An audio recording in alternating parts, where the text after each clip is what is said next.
Hello everyone, कैसे हो आप सब लोग। आई होप कि आप सभी बहुत अच्छे होंगे। तो आज की वीडियो में हम लोग यहाँ पे बात करेंगे अपने सोशल एंड प्रिवेंटिव फार्मेसी की यूनिट नंबर 2 के बारे में, जिसमें हम लोग यहाँ पे यूनिट 2 को कंप्लीट कवर करने वाले हैं। तो देखो, यूनिट 2 में हमारे एक ही चैप्टर देखने को मिल जाता है, जो कि हमारा हो जाता है प्रिवेंटिव मेडिसिन। अब देखो, कहने को तो ये एक चैप्टर है, लेकिन इसके अंदर आप लोग को इतनी सारी डिजीज के बारे में पढ़ना है, और सभी का आप लोग को क्या पढ़ना है, सभी का आप लोग को जो है general principle of prevention and control पढ़ना है। यानी कि देखो, सबसे पहले तो हम लोग थोड़ा सा डिजीज का इंट्रोडक्शन देखेंगे, फिर हम लोग देखेंगे कि उस डिजीज वो डिजीज क्यों होती है, वजह क्या होती है, फिर हम लोग सिम्टम्स को डिस्कस करेंगे, और फिर हम लोग यहाँ पे बात करेंगे general principle of prevention and control के बारे में। तो सभी डिजीज के बारे में एक एक करके हम यही सारी बातें करने वाले हैं, और इन सभी के सभी डिजीज को हम लोग यहाँ पे आज की सिंगल वीडियो में कंप्लीट कवर करेंगे। ठीक है, तो थोड़ी सी काफी लंबी वीडियो बनने वाली है। बाकी इसकी जो भी नोट्स है वो आपको हमारे ऐप इम्परफेक्ट फार्मेसी पर देखने को मिल जाएगी। बाकी इन सारी बातों के साथ मेरा नाम है अर्षित पांडे, आप लोग कॉपी पर लेके बैठ जाइए और हम लोग अपना आज का वीडियो स्टार्ट करते हैं।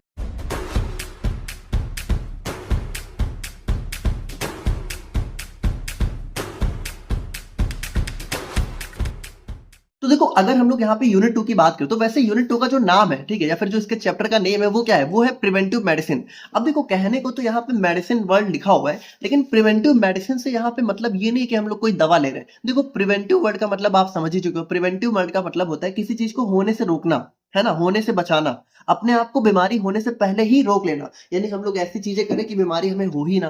तो अब यहाँ पे देखो, प्रिवेंटिव मेडिसिन का मतलब अब ये थोड़ी है कि हम लोग कोई दवा खाएंगे जिसकी वजह से हमें बीमारी ना हो। अब हालांकि कुछ कुछ केस में दवाएं भी चलती हैं, जैसे मान लो वैक्सीनेशन है, ठीक है, तो वैक्सीनेशन भी क्या करती है, हमारी बीमारी को होने से पहले हमें रोकती है ना, एक प्रिवेंटिव मेडिसिन है वैक्सीनेशन।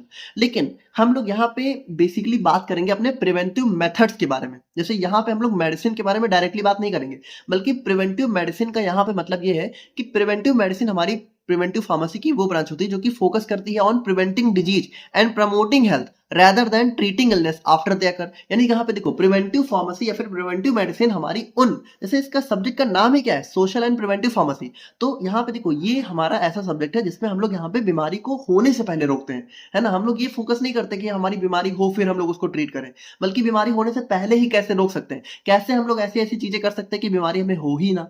यानी it refers to method to prevent disease rather than taking medicine for their treatment after they occur. मतलब हम लोग इसमें कोशिश ये करते हैं कि बीमारी हमें हो ही ना, उससे होने से बचने के लिए हम लोग यहाँ पे कुछ कुछ मेथड्स को जो है अपनाते हैं, है ना, कुछ कुछ उपाय करते हैं, ताकि हमें जो है बेसिकली हम लोग ये कोशिश नहीं करते हैं कि हमें बीमारी हो जाए फिर हम लोग मेडिसिन लें, बल्कि हम लोग कोशिश करते हैं बीमारी ही ना हो, जो कि सबसे अच्छा होता है। अब देखो, यहाँ पे अगर आप लेवल ऑफ प्रिवेंशन की बात करो, तो देखो इसमें वही सारे लेवल आ जाते हैं जिसको हमने ऑलरेडी डिस्कस किया हुआ है। जैसे कि हमारा प्राइमोडियल प्रिवेंशन हो गया, primary prevention, secondary prevention, tertiary prevention. तो इसको आपने ऑलरेडी यूनिट 1 में काफी अच्छे से पढ़ा हुआ है। तो इनको, इनके बारे में अगर मान लीजिए बाय द वे आता भी है, तो डिटेल में आप लोग यहाँ पे लिख सकते हो। ठीक है, तो यहाँ पे देखिए लिखा हुआ है लेवल ऑफ प्रिवेंशन और already explain in unit 1। For more details you can check there. तो यहाँ पे आप लोग चेक कर सकते हो, वहां पे हमने काफी डिटेल में बताया हुआ है। अब देखिए, थोड़ा सा अगर हम लोग डिजीज की बात करें, देखो थोड़ा सा समझते हैं कि डिजीज क्या होते हैं। डिजीज भी आप लोग को पता है, डिजीज हमारी कोई भी कंडीशन है जब हमारी बॉडी की नॉर्मल फंक्शनिंग यहाँ पे डिस्टर्ब हो जाती है। या तो हमारा माइंड डिस्टर्ब हो गया, अगर माइंड डिस्टर्ब है तो हमें यहाँ पे कह सकते हो मेंटल डिसऑर्डर्स हो गए, और अगर हमारी बॉडी में फंक्शन डिस्टर्ब हो गया तो हमें कोई फिजिकल डिजीज हो जाती है, फिजिकल डिसऑर्डर हो जाते हैं, जिसकी वजह से हमें जो है अलग अलग डिजीज के अलग अलग साइन एंड सिम्टम्स देखने को मिलते हैं। अब देखो, डिजीज को जनरली दो टाइप से क्लासिफाई किया गया है। एक हमारी है कम्युनिकेबल डिजीज, दूसरी है नॉन कम्युनिकेबल डिजीज। अब यहाँ पे देखो, सबसे बहुत ध्यान से देखना, यहाँ पे कम्युनिकेबल और नॉन कम्युनिकेबल में आप लोगों को कुछ डिजीज दिख रही है। तो ये कौन सी डिजीज है, क्या इतनी ही होती है? नहीं, होती तो बहुत सारी हैं। तो यहाँ पे हमने इन डिजीज को कैसे क्लासिफाई किया है एक्चुअल में। अब अगर आप लोग अपना सिलेबस देखो, तो आप लोगों को क्या पढ़ना है, आप लोगों को पढ़ना है general principle of prevention and control of diseases, जिसमें आप लोग की बहुत सारी बीमारियां दे रखी है। कौन कौन सी? Cholera, SARS, Ebola virus, influenza, acute respiratory infections, malaria, chikungunya, dengue, lymphatic filariasis, ठीक है, pneumonia, hypertension, diabetes mellitus, cancer, drug addiction और ड्रग सब्सटेंस अब्यूज। ये सारी बीमारियां आप लोग के सिलेबस में दे रखी है। अब देखो, इन सारी बीमारियों को हमने क्या किया, हमने यहाँ पे दो तरह से क्लासिफाई कर दिया है। एक हमने क्लासिफाई किया है कौन कौन सी बीमारियां इसमें कम्युनिकेबल है और कौन कौन सी इसमें नॉन कम्युनिकेबल है। तो यहाँ पे देखिए, टोटल आप लोग के सिलेबस में जो है 14 बीमारियां दे रखी हैं, जिसमें से 10 हमारी हैं कम्युनिकेबल। ठीक है, मतलब ये जो सिलेबस में जो भी ये सारी दी है, इसमें से जो स्टार्टिंग की 10 है, स्टार्टिंग की 10, जैसे 1 2 3 4 5 6 7 8 9 10, ठीक है, ये स्टार्टिंग की जो 10 है ये है हमारी कम्युनिकेबल डिजीज। और ये जो लास्ट की 4 है, 1 2 3 ठीक है, 3 और ये हमारी चौथी। तो ये चारों हमारी है नॉन कम्युनिकेबल। यानी देखो ये जो 10 बीमारियां, ये ऐसी बीमारियां हैं जो कि यहाँ पे किसी ना किसी वायरस या किसी ना किसी कह सकते हो जो है लोगों से ट्रांसमिट हो जाती है, मतलब एक पर्सन से दूसरे पर्सन में फैल जाती हैं। और वहीं पे ये जो हमारी बाकी जो 4 बीमारियां हैं, ये हमारी जनरली जो है लाइफस्टाइल डिसऑर्डर की वजह से हो जाती हैं। यानी जब हमारी लाइफस्टाइल नहीं अच्छी होती, हमारा खान पीन नहीं अच्छा, या तो जेनेटिक डिसऑर्डर की वजह से ये सारी बीमारियां हमें देखने को मिलती हैं। तो देखते हैं एक एक करके सभी के बारे में बात करेंगे। सबसे पहले बात करते हैं अपने कम्युनिकेबल डिजीज के बारे में, ठीक है। तो इसमें हमारा कॉलरा दिया हुआ है। अब देखो आपके सिलेबस में कोई ऐसा नहीं दिया है कि कौन सी कम्युनिकेबल है कौन सी नॉन कम्युनिकेबल है, लेकिन फिर भी हम लोगों ने ज्यादा बेटर समझने के लिए क्लासीफाई कर दिया है। अब हम लोग यहाँ पे एक एक करके सभी डिजीज को डिस्कस करेंगे और सबसे पहले बात करेंगे कॉलरा के बारे में या फिर कॉलरा के बारे में, ठीक है। तो अब यहाँ पे देखो बहुत ध्यान से समझना कि हम लोग पढ़ने क्या वाले हैं। देखो सबसे पहले हम लोग क्या समझेंगे, देखो एक चीज समझो, जो हमारी कम्युनिकेबल डिजीज है तो उनमें हमेशा यहाँ पे हमें पढ़ना होगा मोड ऑफ ट्रांसमिशन। क्योंकि देखो कम्युनिकेबल डिजीज क्या होती है, ट्रांसमिट होती है एक पर्सन से दूसरे पर्सन में। तो किस तरीके से, जैसे ट्रांसमिशन हमेशा एक ही तरह से नहीं होता है। जैसे मान लो किसी को रेस्पिरेटरी इन्फेक्शन है, ठीक है, तो वहां पे जो ट्रांसमिशन है वो रेस्पिरेटरी ड्रॉपलेट्स के थ्रू होगा। मतलब मान लो कोई पर्सन है वो खांस रहा है छींक रहा है, तो उसकी खांसने छींकने से जो उसके बॉडी के अंदर से जो ड्रॉपलेट्स निकलेंगे, तो अगर कोई दूसरा पर्सन उसके बहुत पास में है तो फिर उस ड्रॉपलेट से उस पर्सन में, एक पर्सन से दूसरे पर्सन में बीमारी चली जाएगी। लेकिन वहीं पे जैसे मलेरिया वगैरह में क्या होता है, मलेरिया में ड्रॉपलेट से नहीं होता है, बल्कि मलेरिया में क्या होता है कि जो इन्फेक्टेड पर्सन है, यानी जिस पर्सन को मलेरिया है, जब उसको कोई मच्छर काटता है और वही मच्छर जाके कोई हेल्दी पर्सन को काट लेता है, तब उसको बीमारी होती है। तो मोड ऑफ ट्रांसमिशन का मतलब है कि किस तरीके से बीमारी फैल रही है, कैसे बीमारी एक पर्सन से दूसरे पर्सन में जा रही है, ठीक है। और पॉजिटिव एजेंट में हम लोग देखेंगे कि एक्चुअल में क्या रीजन होता है, कौन सा वायरस, कौन सा बैक्टीरिया, कौन सा पैरासाइट उस बीमारी की वजह है। देखो ये पैरासाइट क्या होता है, बीमारी की वजह होता है। ये बैक्टीरिया वायरस कुछ भी हो सकता है, अलग अलग केस में अलग अलग देखने को मिलेगा। जैसे मान लो ये बैक्टीरिया, तो ये बैक्टीरिया क्या है, बीमारी की वजह है। लेकिन ये बैक्टीरिया एक पर्सन से दूसरे पर्सन में जा कैसे रहा है, ये है मोड ऑफ ट्रांसमिशन। और बाकी देखो स्टार्टिंग में हम लोग थोड़ा सा इंट्रोडक्शन देखेंगे, फिर हम लोग पॉजिटिव एजेंट देखेंगे, फिर हम लोग मोड ऑफ ट्रांसमिशन देखेंगे, फिर हम लोग यहाँ पे सिम्टम्स को डिस्कस करेंगे कि अगर ये बीमारी आप लोग को हो गई तो आप लोग को क्या क्या चीजें देखने को मिल सकती है। एंड फाइनली हम लोग यहाँ पे डिस्कस करेंगे general principle of prevention and control. और यही पैटर्न हमें यहाँ पे सारी डिजीज में फॉलो करना है, ठीक है, समझ गए। तो एक एक करके समझते हैं। सबसे पहले बात करते हैं कॉलरा के बारे में। तो कॉलरा देखिए, हमें सबसे इंपॉर्टेंट चीज ये है कि हमारी जो है क्या होती है, एक सीरियस एक्यूट इंटेस्टाइनल डिजीज होती है।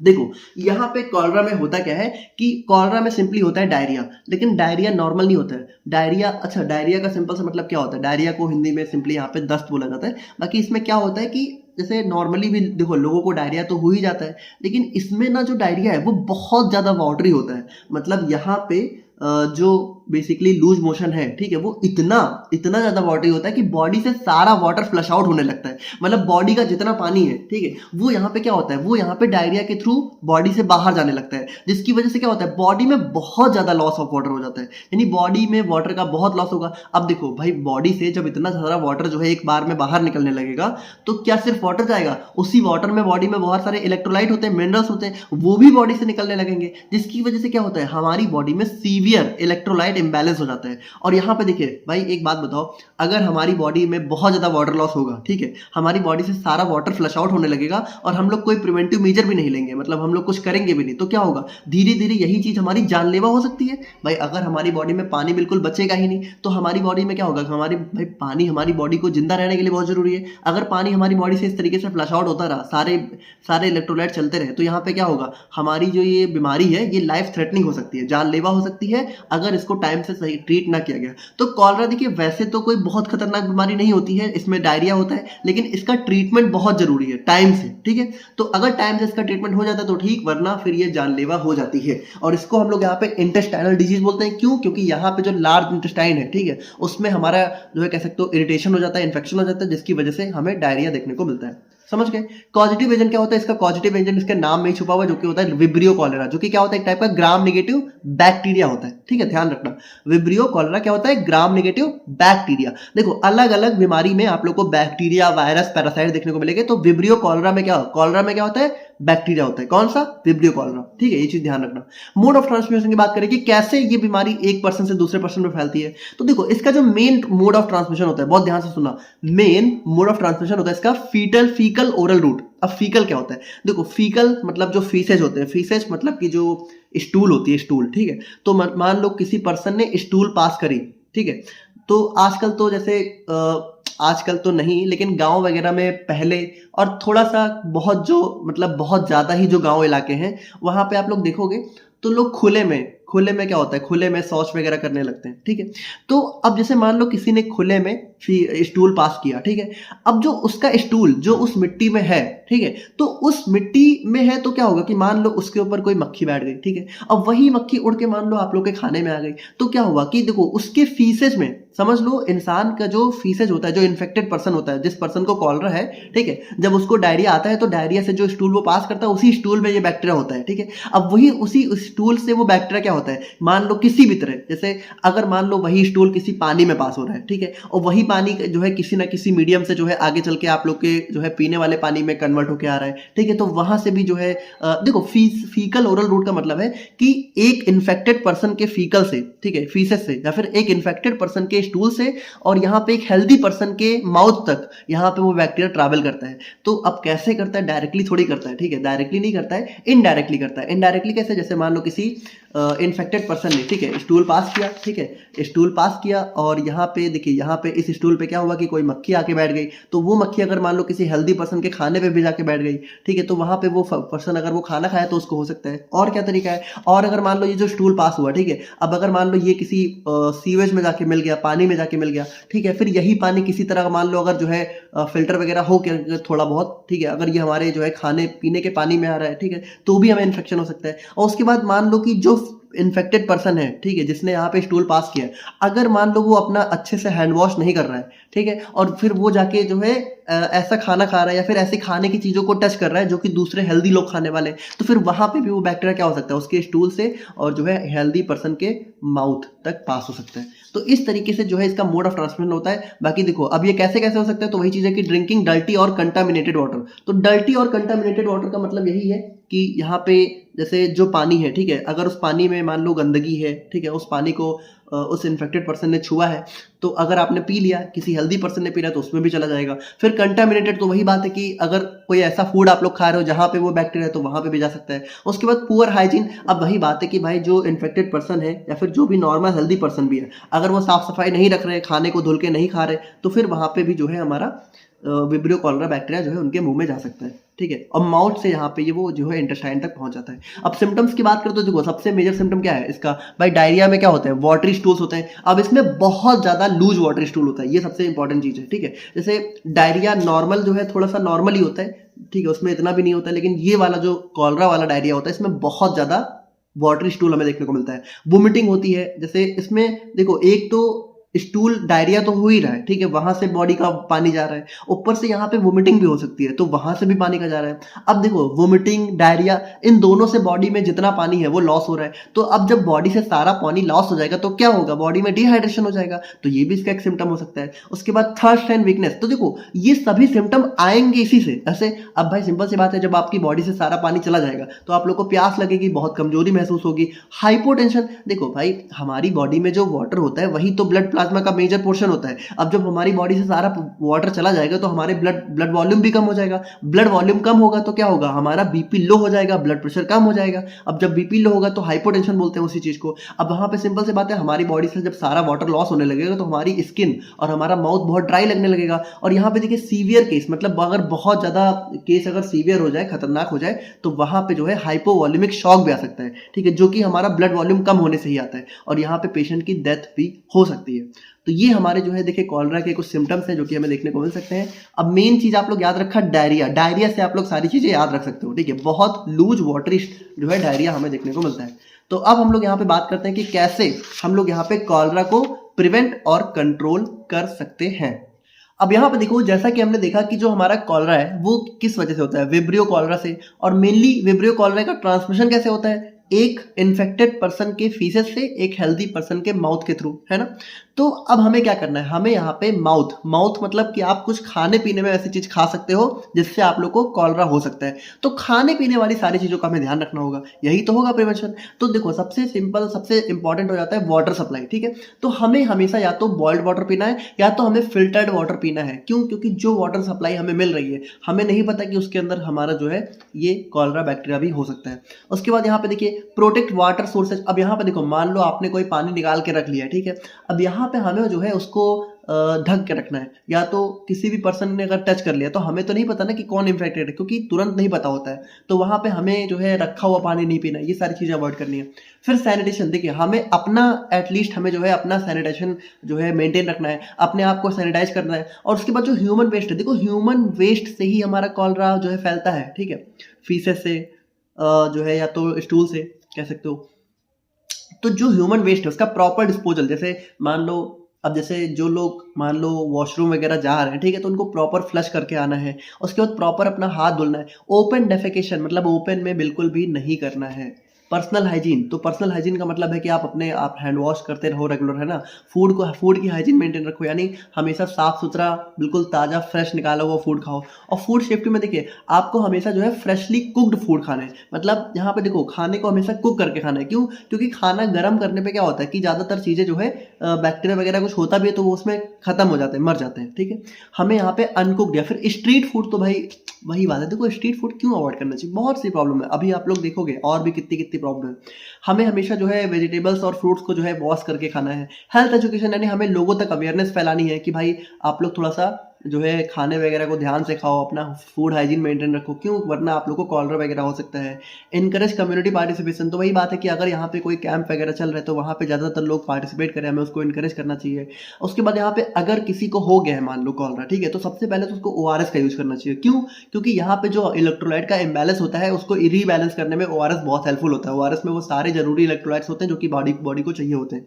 और उसके बाद यहाँ पे टाइमली मेडिकल केयर लेनी है ना, क्योंकि नहीं लोगे तो क्या होगा, ये हमारा जो है लाइफ थ्रेटनिंग हो सकता है। और वैक्सीनेशन, तो यहाँ पे देखिए कॉलरा की कुछ वैक्सीन आती है जो कि हाई रिस्क, मतलब अगर किसी एरिया में लग रहा है कि कॉलरा के केसेस बढ़ते ही जा रहे हैं तो उन एरियाज में हम लोग यहाँ पे इन वैक्सीन का यूज कर सकते हैं, जिसमें यूविकॉल प्लस और ड्यूकोरॉल आ जाती है।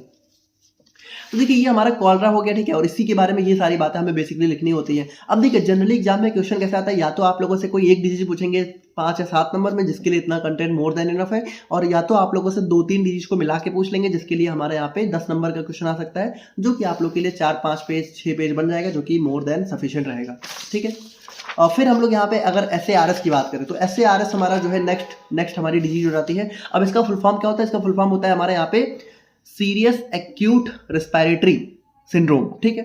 तो अब यहाँ पे देखो एक्चुअल में जो SARS है, ठीक है, तो इसको बहुत फैंसी हम लोग वर्ड से ना समझते हुए इसको बहुत सिंपली समझे, ठीक है। तो हमारा ये होता क्या है, ये हमारा कोरोना का ही नाम है, ठीक है। कोरोना को ही हम लोग यहाँ पे थोड़ा सा मॉडर्न फैंसी वर्ड में बोल देते हैं SARS, ठीक है। तो ये जो कोरोना है, ठीक है, तो इसी की वजह से हमें SARS देखने को मिलता है। तो ये हमारी क्या होती है, हमारी एक सीरियस रेस्पिरेटरी डिजीज होती है जो कि हमारे वायरस की वजह से होती है। वायरस कौन सा होता है? वायरस होता है SARS कोरोना वायरस, ठीक है। और यहाँ पे ये मेनली हमारे लंग्स को अफेक्ट करता है और इसकी वजह से क्या होता है, ब्रीथिंग प्रॉब्लम देखने को मिलती है। अब कोरोना में जितने भी पेशेंट थे उनको कौन सी प्रॉब्लम थी भाई, वो सांस नहीं ले पाते थे, उनको सांस लेने में बहुत तकलीफ होती थी। और ये एक पर्सन से दूसरे पर्सन में बहुत क्विकली स्प्रेड होती है। आप सभी ने इसको लाइव जो है फील किया है, देखा है अपनी आंखों के सामने। कितने लोगों को, आप लोग के घरों में भी किसी लोगों को कोरोना हुआ होगा, बाकी मोहल्ले में तो कोई बचा ही नहीं, ठीक है, कि किसी के मोहल्ले में कोई कम से कम एक पर्सन ना हो जिसको कोरोना ना हुआ हो। कई लोग की तो जाने भी चली गई इसकी वजह से, ठीक है। और देखिए वही चीज़ है कि अगर इसको टाइम पे नहीं ट्रीट किया गया तो बहुत सीवियर हो सकता है। अब इसके पॉजिटिव एजेंट की बात करें तो इसका पॉजिटिव एजेंट होता है SARS corona virus. Mode of transmission की बात करें तो यहाँ पे देखो ये कैसे फैलता है, ये हमारा जो है मेनली रेस्पिरेटरी ड्रॉपलेट्स के थ्रू फैलता है। जैसे मान लो 2 पर्सन है, ठीक है, अब वो आपस में बात करें, अब उसमें से किसी ने खांस दिया, किसी ने स्नीजिंग छींक दिया, ठीक है, या फिर जो है बहुत क्लोज कांटेक्ट में, तो कुछ लोग क्या होता है बोलते समय पे उनके मुंह से कुछ ना कुछ ड्रॉपलेट्स बाहर निकलती रहती हैं, तो उन सभी के थ्रू हमारे कोरोना वायरस फैल जाता है। अब कोरोना वायरस कितनी तेजी से पूरे इंडिया में, पूरे वर्ल्ड में फैल गया था, आप लोगों को पता ही है। अब उसके बाद देखिए touching contaminated surfaces and then touching face. अब यहाँ पे सिंपल सी बात है, मान लो कोई पर्सन है, ठीक है, कोई इन्फेक्टेड पर्सन है, उसने किसी सरफेस को छुआ और फिर उसी को आपने भी छू लिया, ठीक है। अब मान लो कि उस पर्सन का जो है कोई ड्रॉपलेट वगैरह अगर उस जो है कह सकते हो इस सरफेस पे चला गया होगा और आपने भी उसको छू लिया, ठीक है, फिर अपने फेस को भी छू लिया, तो फिर वो आपकी बॉडी में चला जाएगा। तो इस तरीके से देखिए हमारा ट्रांसमिट हो सकता है। अब इसके सिम्टम्स की बात करें तो देखिए कोरोना में क्या-क्या सिम्टम्स देखने को मिलते थे हमें। हाई फीवर, ड्राई कफ, है ना? ऐसी खाँसी जिसमें बहुत ज़्यादा सूखी खाँसी आ रही है, साँस लेने में तकलीफ हो रही है, हेडेक यानी कि बहुत ज़्यादा सर दर्द हो रहा है, मसल पेन, वीकनेस, ठीक है? और बहुत सीवियर केस में यही कोरोना हमारा निमोनिया में भी कन्वर्ट हो सकता है, जो कि हम लोग आगे पढ़ेंगे अभी। और रेस्पिरेटरी फेलियर भी हो सकता है, ठीक है? अगर बहुत ज़्यादा सीवियर हुआ तो रेस्पिरेटरी फेलियर होगा और पर्सन की डेथ हो जाएगी। देखिए ये सारे हमारे एसएआरएस के सिंड्रोम हो जाते हैं, सिम्पटम्स हो जाते हैं। अब अगर हम लोग यहाँ पे इसके general principle of prevention and cure की बात करें तो हम लोग देखिए इसको कैसे होने से रोक सकते हैं। सबसे इंपॉर्टेंट क्या था, देखो कोरोना को आप लोग याद करो, ये सारी चीजें समझ जाओगे। पर्सनल हाइजीन, हम लोग क्या कर रहे थे, अपने हैंड्स को वॉश कर रहे थे, हम ना सैनिटाइज कर रहे थे बार बार, अपने फेस को फ्रिक्वेंटली टच करने से अवॉइड करना, ठीक है। उसके बाद रेस्पिरेटरी हाइजीन, हम लोग क्या कर रहे थे, मास्क का यूज कर रहे थे, माउथ और नोज को यहाँ पे कवर करके रख रहे थे, अवॉइड क्लोज कॉन्टैक्ट, ठीक है। ज्यादातर जो है क्या कर रहे थे भाई, दूरी मेंटेन करना है लोगों से, है ना। कोरोना में सबसे इंपॉर्टेंट क्या था कि आप लोग जो है दूरी मेंटेन करो, दूर दूर रहो, पास पास ना रहो, है ना। सरफेस क्लीन यानी कि जो भी ऐसी सरफेस है जिनको बार बार टच किया जा रहा है उसको यहाँ पे सैनिटाइज करना, डिसइंफेक्टेंट का यूज करना।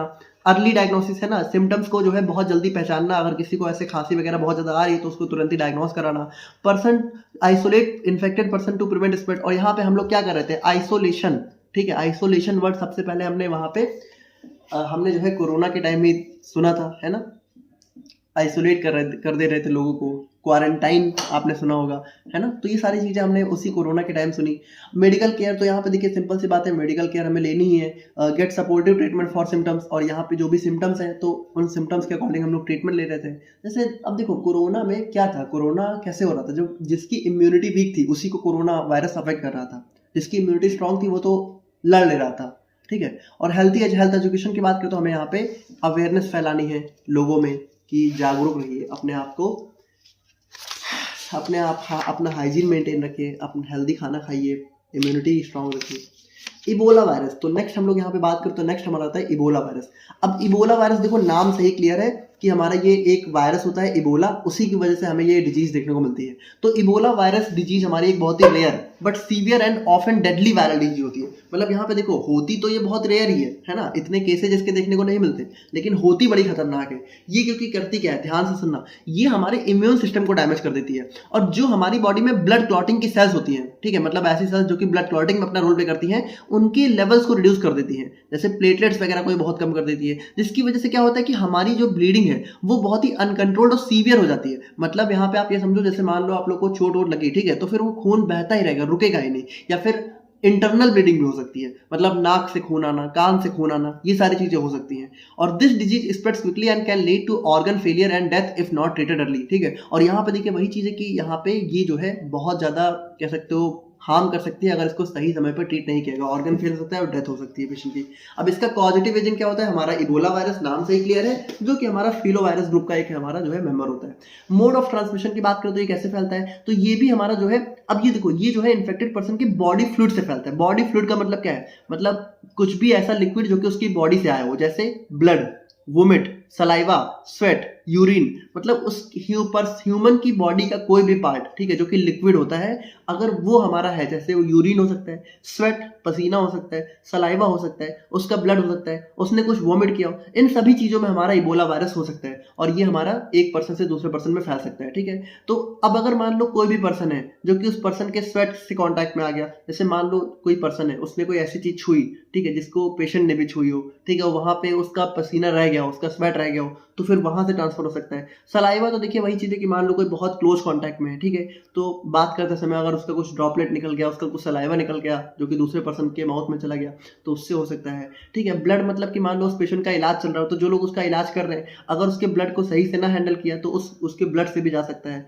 तो इस तरीके से यहाँ पे हमारा जो है ट्रांसमिट हो सकता है एक पर्सन से दूसरे पर्सन में। तो वही चीज है कि टचिंग कंटामिनेटेड ऑब्जेक्ट, मतलब कि वही चीज है कि जो उसके कपड़े हैं, पेशेंट के कपड़े हैं, पेशेंट की बेडिंग, मतलब पेशेंट का जो बेड है, पेशेंट की जो नीडल्स पेशेंट में यूज करी गई हैं, अगर इन सबको जो है डायरेक्टली ऐसे टच कर लिया गया बिना ग्लव्स का यूज किए, तो वहां पे भी हमारा जो है ट्रांसमिट हो सकता है। और उसके बाद यहाँ पे कॉन्टैक्ट विद इन्फेक्टेड एनिमल। अब देखो जो इबोला वायरस है ये यहाँ पे ह्यूमंस को तो इन्फेक्ट करता ही है, लेकिन कुछ कुछ हमारे जैसे बैट और मंकी, कुछ कुछ हमारे ऐसे बंदर वगैरह होते हैं जिनको ये इन्फेक्ट कर देता है, तो वहां पे उनसे भी हमें बच के रहना है। अब सिम्टम्स की बात करें तो यहाँ पे देखिए जनरली इसके सिम्टम्स में हमें हाई फीवर, सीवियर वीकनेस, ठीक है, headache, muscle pain, vomiting, diarrhoea, abdominal pain, bleeding, देखो ये सब चीजें आप समझ रहे हो ना। हाई फीवर मतलब बहुत तेज बुखार, वीकनेस मतलब कमजोरी, हेडेक मतलब सर दर्द, मसल पेन मतलब यहाँ पे हमारे जो है मसल में दर्द हो रहा है, जो हमारी मांसपेशियां हैं उनमें दर्द हो रहा है, वोमिटिंग मतलब उल्टी आना, डायरिया मतलब यहाँ पे आप समझ ही रहे हो, ठीक है। एब्डोमिनल पेन मतलब यहाँ पे पेट दर्द होना, ब्लीडिंग मतलब यहाँ पे जो है खून बहना बहुत ज़्यादा, इंटरनल या एक्सटर्नल दोनों तरीके से हो सकती है, और यहाँ पे बहुत सीवियर केस में शॉक भी आ सकता है और डेथ भी हो सकती है। तो देखिए ये सारे इसके सिम्टम्स हो जाते हैं। अब अगर हम लोग यहाँ पे इसके प्रिवेंशन और कंट्रोल की बात करें तो यहाँ पे देखिए सबसे पहला मेथड हो जाता है पर्सनल हाइजीन। तो पर्सनल हाइजीन देखिए सिंपल सी बात है कि हमें यहाँ पे अपना हाइजीन मेंटेन रखना है, हैंड्स हमें रेगुलरली वॉश करने की। अगर गलती से मान लो हमने टच भी कर लिया कोई ऐसी चीज़ जो कि इन्फेक्टेड पर्सन के कांटेक्ट में थी, तो हमें अपना हैंड वो जो है रेगुलरली वॉश करना है ताकि वो चीज़ चली जाए, है ना। डायरेक्ट कांटेक्ट हमें जो है अवॉइड करना है उस पेशेंट के बॉडी फ्लूइड से या फिर किसी भी पर्सन के बॉडी फ्लूइड से, क्योंकि हमें कई बार नहीं पता होता है ना कि कौन हमारा पेशेंट है। अवॉइड क्लोज कॉन्टैक्ट, तो हमें यहाँ पे ज़्यादातर जो है लोगों से बहुत ज़्यादा घुस के नहीं बात करनी है, क्लोज कॉन्टैक्ट अवॉइड करना है। और जो भी सिक है, अगर हमें पता है कि कोई बीमार है तो उसको बिल्कुल भी टच नहीं करना है। प्रोटेक्टिव मेजर कि मान लो जो पेशेंट है उसका अगर इलाज चल रहा है तो इलाज करने वाले जो भी डॉक्टर हैं, नर्सेज हैं, फार्मासिस्ट हैं, उनको यहाँ पे ग्लव्स, मास्क और प्रोटेक्टिव क्लॉथिंग का यूज करना है ना। पूरा अपना क्लॉथ वगैरह पहन के रखना है ताकि उनको कोई इन्फेक्शन ना हो जाए। सेफ्टी प्रिकॉशन को फॉलो करने हैं हेल्थ केयर सेटिंग में। और यहाँ पे देखिए सबसे इंपॉर्टेंट चीज़ है कि अगर कोई पेशेंट है तो उसके साथ बिल्कुल भी सेक्सुअल इंटरकोर्स में इन्वॉल्व नहीं होना है, ठीक है। उसके बाद देखिए चौथा हमारा आता है safe handling of dead bodies. तो यहाँ पे देखिए सिंपल सी बात है कि जो डेड बॉडी होती हैं, तो अब जैसे कुछ कुछ लोग होते हैं ना जो डेड बॉडी को बरी करते हैं, या फिर बहुत सारे लोग हैं मान लो जो है दफना रहे बॉडी को या फिर जला रहे, जो भी है, तो वहाँ पे उन लोगों को भी यहाँ पे इन्फेक्शन हो सकता है, क्योंकि डेड बॉडी में भी यहाँ पे जो है ये जो इबोला वायरस है ये अलाइव रहता है। सरफेस क्लीनिंग की बात करें तो हमें यहाँ पे जो भी सरफेसेज हैं या फिर जो भी ऐसी चीज़ें हैं जिनको जो कि पेशेंट के कांटेक्ट में आई हैं या फिर हमें लगता है कि कंटामिनेटेड है, तो उसको हमें साफ रखना है, डिसइंफेक्ट करना है।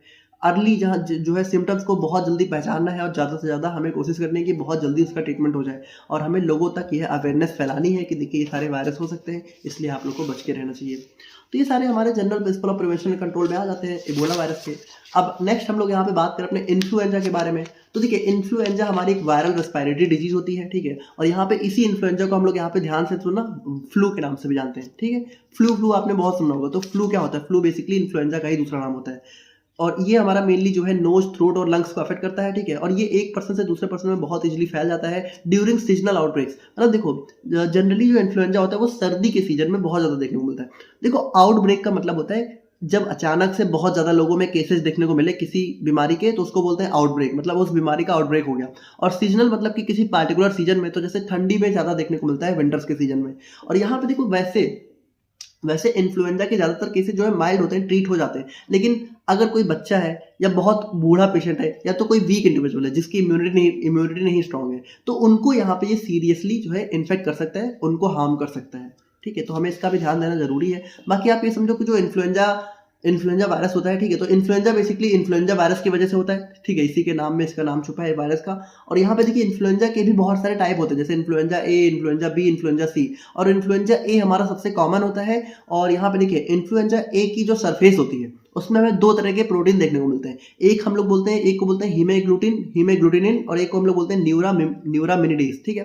तो ये H और N, ये दोनों ही तरह के प्रोटीन हमें इन्फ्लुएंजा ए में देखने को मिलते हैं। अब इस H और N के भी बहुत से टाइप होते हैं, ठीक है। तो किसी में H1 होता है, किसी में N2 हो गया, ठीक है। तो मतलब H और N के भी बहुत अलग अलग टाइप होते हैं, तो उसकी वजह से इन्फ्लुएंजा ए के भी बहुत अलग अलग टाइप मिल जाते हैं। लेकिन आप ये समझो कि जितने भी इन्फ्लुएंजा होते हैं उनके सरफेस पे ये दोनों प्रोटीन होती है जो कि वायरल इन्फेक्शन कॉज करने में बहुत मेजर रोल प्ले करती है। मतलब जो हेल्दी पर्सन होता है उसको इन्फेक्ट करने में इन दोनों का बहुत इंपॉर्टेंट रोल होता है।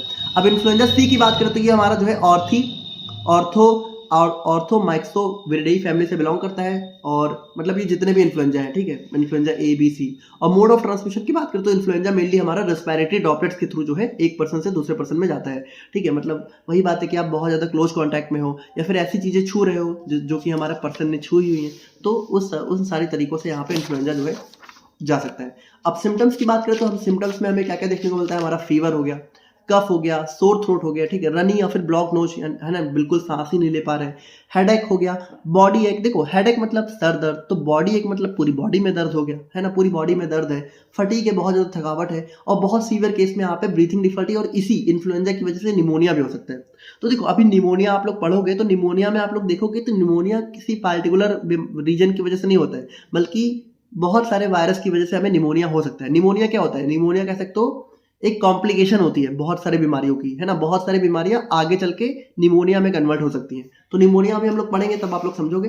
बाकी अगर हम लोग यहाँ पे इसके general principle of prevention and control की बात करें तो सबसे पहले आता है पर्सनल हाइजीन। देखो बहुत सिमिलर से हैं, जैसे सभी में आप लोग को यही सारी चीजें देखने को मिलेंगी। आप लोग को याद क्या करना है, बस आप लोग वायरस का नेम याद कर लो, बैक्टीरिया का नेम याद कर लो, और मोड ऑफ ट्रांसमिशन भी देखो कितना सिंपल है। आप लोग को यही तो लिखना है कि एक पर्सन से दूसरे पर्सन में या तो रेस्पिरेटरी ड्रॉपलेट के थ्रू या तो बॉडी फ्लूइड के थ्रू इन सबसे फैल जाता है। इतना ही याद करना है और कुछ थोड़ी है। पर्सनल हाइजीन की बात करें तो आप लोग को अपने हाथ को रेगुलरली सोप से वॉश करना है, ठीक है। फेस को फ्रिक्वेंटली टच करने से बचना है। रेस्पिरेटरी हाइजीन का मतलब है कि अपने जो है माउथ और नोज को जो है कवर करके रखना है ना। मास्क का यूज करना है जब भी आप लोग बीमार हो, ताकि आप अगर आप लोग को इन्फ्लुएंजा है तो दूसरों को ना कर दो। क्लोज कांटेक्ट हमें अवॉइड करना है जो भी इन्फेक्टेड पर्सन है, ठीक है। डिस्टेंस मेंटेन करना है। सरफेस को क्लीन करके रखना है, जो भी हमारी फ्रिक्वेंटली टचिंग सरफेस है जिनको बार बार टच किया जाता है। और उसके बाद अर्ली डायग्नोसिस एंड ट्रीटमेंट में हमें यहाँ पे क्या करना है कि सिम्टम्स को अर्ली जितना जल्दी हो सके सिम्टम्स को आइडेंटिफाई करो, और प्रॉपर रेस्ट और प्रॉपर केयर हमें लेनी है, ठीक है। मतलब प्रॉपर हमें जो भी हमारा पेशेंट है उसको प्रॉपर केयर करनी है, उसकी प्रॉपर केयर करनी है, उसको प्रॉपर रेस्ट लेना है, और यहाँ पे अगर ज़रूरत है तो मेडिकल हेल्प हमें लेने की ज़रूरत है। अब देखिए यहाँ पे हमारी जो है इन्फ्लुएंजा के लिए वैक्सीन भी हमें देखने को मिल जाती हैं। तो एनुअल फ्लू वैक्सीन, एनुअल का मतलब देखो अब इन्फ्लुएंजा की जो वैक्सीन है वो हमें हर साल लगवानी पड़ती है अगर हमें बचना है। तो इसके लिए 2 टाइप की वैक्सीन आती है। अब देखो यहाँ पे जैसे इन्फ्लुएंजा के भी कुछ ऐसा एरिया होते हैं, ठीक है, ऐसे एरिया होते हैं कुछ जहाँ पे इन्फ्लुएंजा होने के चांस बहुत ज्यादा होते हैं, तो उन एरिया में इन वैक्सीन को हमें डिलीवर कर देना चाहिए। अब जैसे ये वैक्सीन 2 टाइप की होती है जनरली, एक होती है इनएक्टिवेटेड सब यूनिट, एक होती है लाइव एटेन्यूएटेड वैक्सीन। तो देखो इनएक्टिवेटेड सब यूनिट में क्या होता है कि जो देखो वैक्सीन कैसे बनती है, सिंपल सी बात है, वैक्सीन हम लोग यहाँ पे उसी वायरस से बनाते हैं जो वायरस यहाँ पे हार्म कॉज करता है, ठीक है। तो हम लोग क्या करते हैं, या तो हम लोग यहाँ पे देखो इनएक्टिवेटेड में हम लोग क्या करते हैं उस वायरस को पूरा मार देते हैं, है ना, उस मतलब डेड वायरस होता है। और लाइव एटेन्यूएटेड वैक्सीन में वही वायरस होता है लेकिन बहुत ही वीक फॉर्म में होता है। तो इस तरीके से 2 टाइप की वैक्सीन हमें देखने को मिल सकती है। बाकी इनएक्टिवेटेड सब यूनिट हमारी इंट्रामस्कुलर होती है, लाइव एटेन्यूएटेड हमारी यहाँ पे इंट्रानेजल होती है। ओके देखो बहुत ही बेसिक सा क्वेश्चन है, लेकिन फिर भी आप लोग मुझे कमेंट करके बताओ कि वैक्सीन का बेसिक प्रिंसिपल होता क्या है, मतलब वैक्सीन कैसे काम करती है। तो थोड़ा सा बताना अगर आप लोग को पता हो, जो मतलब एक्चुअल में जो बहुत अच्छे से पता हो, तब आप लोग मुझे कमेंट करके बताना। हेल्थ एजुकेशन की बात करें तो यहाँ पे देखिए हमारा क्या करती है, बताना जरूर। और यहाँ पे देखिए हमारा जो है हमें हाइजीन और प्रिवेंशन को जो है प्रिवेंशन के प्रति अवेयरनेस को स्प्रेड करना है। हमें लोगों को समझाना है कि भाई आप अपना हाइजीन मेंटेन रखो, है ना, बीमारी से दूर रहो, बचो। तो ये सारी चीजें देखी हो जाती है। तो यहाँ पे देखिए हमने इन्फ्लुएंजा को भी डिस्कस कर लिया है, और अब हम लोग यहाँ पे बात करते हैं एक्यूट रेस्पिरेटरी इन्फेक्शन के बारे में।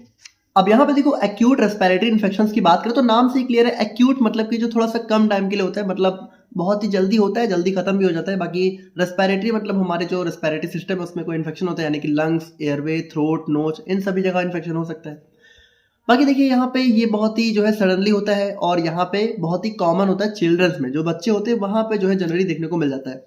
अब यहाँ पे भी देखो अगर ये अपर रेस्पिरेटरी ट्रैक में हो रहा है, ठीक है, तो ये इसको हम लोग बोल देंगे upper respiratory tract infection.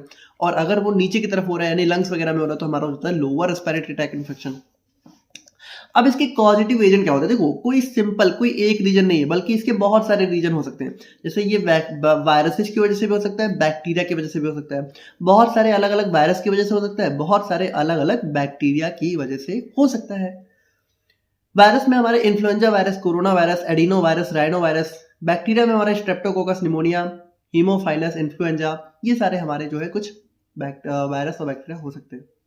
Mode of transmission की बात करें तो यहाँ पे देखिए, यहाँ पे हमारा जो है जैसे जो भी वायरस है, मान लो अगर ये वायरस की वजह से हो रहा है, तो ये जो वायरस है ये बाहर मतलब इंसान की बॉडी के बाहर ही ज्यादा देर तक जिंदा नहीं रह सकते। इसीलिए क्या होता है कि ये डायरेक्टली मतलब जब इंसान जो है डायरेक्टली ड्रॉपलेट्स के थ्रू ही, मतलब सिंपली समझो ये तो कहने की बातें हैं, बाकी ड्रॉपलेट्स के थ्रू ही फैलता है। अब ड्रॉपलेट्स कैसे फैल सकती हैं, कफिंग, स्नीजिंग, जो इन्फेक्टेड पर्सन है अगर वो खांस रहा है, छींक रहा है, या फिर हम लोग ऐसी चीजें छू रहे हैं, ठीक है, जो कि कंटामिनेटेड है, जहाँ पे वो बैक्टीरिया वायरस हो सकता है, और फिर अपने नोज, माउथ, आइज को छू रहे हैं, तो इन सभी से हमारी बॉडी में वायरस जा सकता है। सिम्टम्स में देखो, सिम्टम्स हमारा जो है डिपेंड करता है सीवियरिटी पे कि कितना जो है कह सकते हो सीवियर हो सकती है, कितनी बीमारी खतरनाक स्टेज पे जा चुकी है।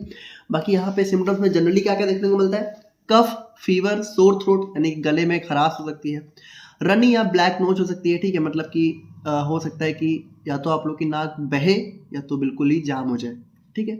उसके बाद यहाँ पे सांस लेने में तकलीफ, और यहाँ पे बहुत ही सीवियर केस में आप लोग को चेस्ट पेन भी देखने को मिल सकता है। अब इसके general principle of prevention and control की बात करें तो यहाँ पे देखिए सिंपल सी बात है कि इसमें क्या होता है कि हमारा जो है पर्सनल हाइजीन आप लोग को मेंटेन करना है, अपने हैंड को वॉश करना है, फेस को फ्रिक्वेंटली फेस टच करने से बचना है। रेस्पिरेटरी हाइजीन यानी कि आप लोगों को देखो अपने माउथ और नोज को कवर करना है, मास्क का यूज करना है, क्लोज कॉन्टैक्ट को हमें अवॉइड करना है और गुड न्यूट्रिशन हमें अपनी डाइट में बैलेंस डाइट लेनी है ताकि हमारी इम्यूनिटी इंप्रूव हो। देखो सिंपल सी बात है, अगर आप लोग की इम्यूनिटी अच्छी है, अगर आप लोग का बॉडी का डिफेंस सिस्टम अच्छे से काम कर रहा है, तो फिर ये जो वायरस बैक्टीरिया अगर ये बॉडी में पहुंच भी गए तो ये जो हमारी इम्यून सिस्टम उनको मार देगा। तो हमें अपने आप को इम्यून रखना है, मतलब हमें इम्यूनाइज रखना है, हमें अपनी इम्यूनिटी को सिस्टम को मजबूत रखना है। वैक्सीनेशन की बात करें तो देखिए अब सिंपल सी बात है भाई, एक्यूट रेस्पिरेटरी इन्फेक्शन कोई एक वायरस की वजह से तो होता नहीं है, तो इसके लिए कोई पार्टिकुलर वैक्सीन नहीं होती है। लेकिन आप लोग चाहो तो जैसे फ्लू, निमोनिया की जो वैक्सीन होती है, इसको आप लोग यहाँ पे बेसिकली जो है ले सकते हो, ठीक है। तो ये हमारे जो है कुछ पार्टिकुलर टाइप के जो एक्यूट रेस्पिरेटरी इन्फेक्शन है उनसे बचाने में हमें हेल्प कर सकते हैं। अर्ली डायग्नोसिस एंड ट्रीटमेंट की बात करें तो आप लोग यहाँ पे जो भी सिम्टम्स हैं उनको जल्दी आइडेंटिफाई करो और मेडिकल केयर को टाइम से लो, ठीक है। और क्लीन एनवायरनमेंट की बात करें तो हमारे आसपास का जो भी एनवायरनमेंट है उसको यहाँ पे क्लीन रखना है। ये हमारे general principle of prevention and cure हो जाते हैं। तो यहाँ पे देखिए अब हम लोग बात करते हैं अपने मलेरिया के बारे में। अब यहाँ पे देखो ध्यान से देखना कि जैसे हमने अभी तक क्या क्या डिस्कस किया, हमने कॉलरा डिस्कस किया, हमने SARS डिस्कस किया, इबोला वायरस किया, इन्फ्लुएंजा कर लिया, एक्यूट रेस्पिरेटरी इन्फेक्शन कर लिए, 5 हमने देखिए कर लिए, 5 डिजीजेज हमने कर लिए। अब हम लोग क्या करने वाले हैं, मलेरिया, चिकनगुनिया, डेंगू, लिम्फेटिक फाइलोलाइसिस, ठीक है। अब यहाँ पे ध्यान से सुनना, ये जो इसके बाद के जो 4 डिजीज हैं, 1 2 3 4, ये चारों की चारों किसकी वजह से होती है पता है? इनका मोड ऑफ ट्रांसमिशन क्या होता है पता है? मच्छर, ठीक है, मॉस्क्यूटो। ये चारों की चारों बीमारियां हमें मच्छरों की वजह से होती है, लेकिन मच्छरों की वजह से डायरेक्टली नहीं होती है। रिस्पॉन्सिबल तो कोई वायरस या कोई पैरासाइट होता है, लेकिन वो वायरस या पैरासाइट हमारी बॉडी में कैसे आता है? इस मच्छर के थ्रू, ठीक है। तो हमें मच्छरों से बचना है अगर हमें ये सारी बीमारियां होने से बचनी है।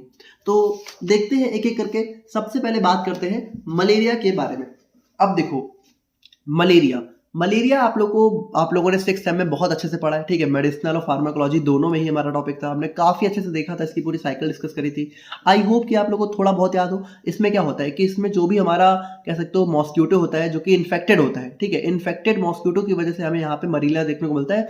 और ये होता किस वजह से? देखो होता तो ये मॉस्क्यूटो की वजह से, मतलब कि ट्रांसमिशन इसका मॉस्क्यूटो की वजह से होता है, लेकिन इसके पीछे जो वजह होती है वो होती है पैरासाइट। और कौन से पैरासाइट?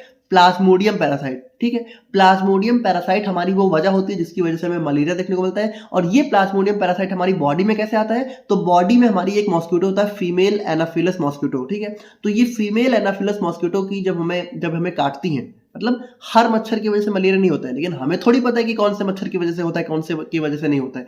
इसलिए हमें तो मच्छरों से बचना होगा, क्योंकि हमें नहीं पता कि भाई फीमेल एनाफिलस मॉस्क्यूटो कौन है, ठीक है, नाम तो अपना आके बताता नहीं है वो। तो ये फीमेल एनाफिलस मॉस्क्यूटो की बाइट से हमें मलेरिया देखने को मिलता है। और ये मेनली हमारे ब्लड और लिवर को अफेक्ट करता है। देखो ब्लड और लिवर में जाके ही हमारा जो ये पैरासाइट है ये ग्रो होता है। आप लोग को याद हो, हमने इसकी पूरी साइकिल डिस्कस करी थी, अब यहाँ पे उतना डिटेल में डिस्कस करने की जरूरत है नहीं। और ये बहुत सीरियस हो जाता है अगर इसको हम लोग यहाँ पे टाइम से ट्रीट ना करें। अब इसके कॉजेटिव एजेंट की बात करें, इसका कॉजेटिव एजेंट क्या होता है? हमारा प्लाज्मोडियम पैरासाइट होता है। अब इस प्लाज्मोडियम पैरासाइट के भी बहुत अलग अलग टाइप होते हैं, जैसे एक होता है प्लाज्मोडियम वाइवैक्स, प्लाज्मोडियम फाल्सीपैरम, प्लाज्मोडियम मैलराई, ठीक है, और प्लाज्मोडियम ओवेल। अब यहाँ पे भी देखो जो प्लाज्मोडियम वाइवैक्स है ये मोस्ट कॉमन होता है, मतलब ज्यादातर जो मलेरिया के केस होते हैं उसमें 90% हमारा इसी प्लाज्मोडियम वाइवैक्स के केसेस देखने को मिलते हैं। लेकिन जो हमारा प्लाज्मोडियम फैल्सीपेरम है ये बहुत डेंजरस होता है, मतलब अगर कोई प्लाज्मोडियम फैल्सीपेरम का केस है तो फिर वहां पे ये बहुत खतरनाक हो जाता है, ठीक है, और जो है पेशेंट की डेथ भी हो सकती है। अब इसकी मोड ऑफ ट्रांसमिशन की बात करें तो यहाँ पे देखिए मलेरिया कैसे ट्रांसमिट होता है भाई। जो यहाँ पे इन्फेक्टेड फीमेल एनाफिलस मॉस्क्यूटो होती है, जब वो यहाँ पे किसी हेल्दी पर्सन को काटती है तो यहाँ पे क्या होता है कि अब देखो इसको थोड़ा सा समझना कि यहाँ पे एक्चुअल में इसका ट्रांसमिशन होता कैसे है। देखो यहाँ पे ये जो ट्रांसमिशन है ये हमारा एक साइकिल के थ्रू होता है, मतलब ये पूरी साइकिल चलती रहती है। कैसे?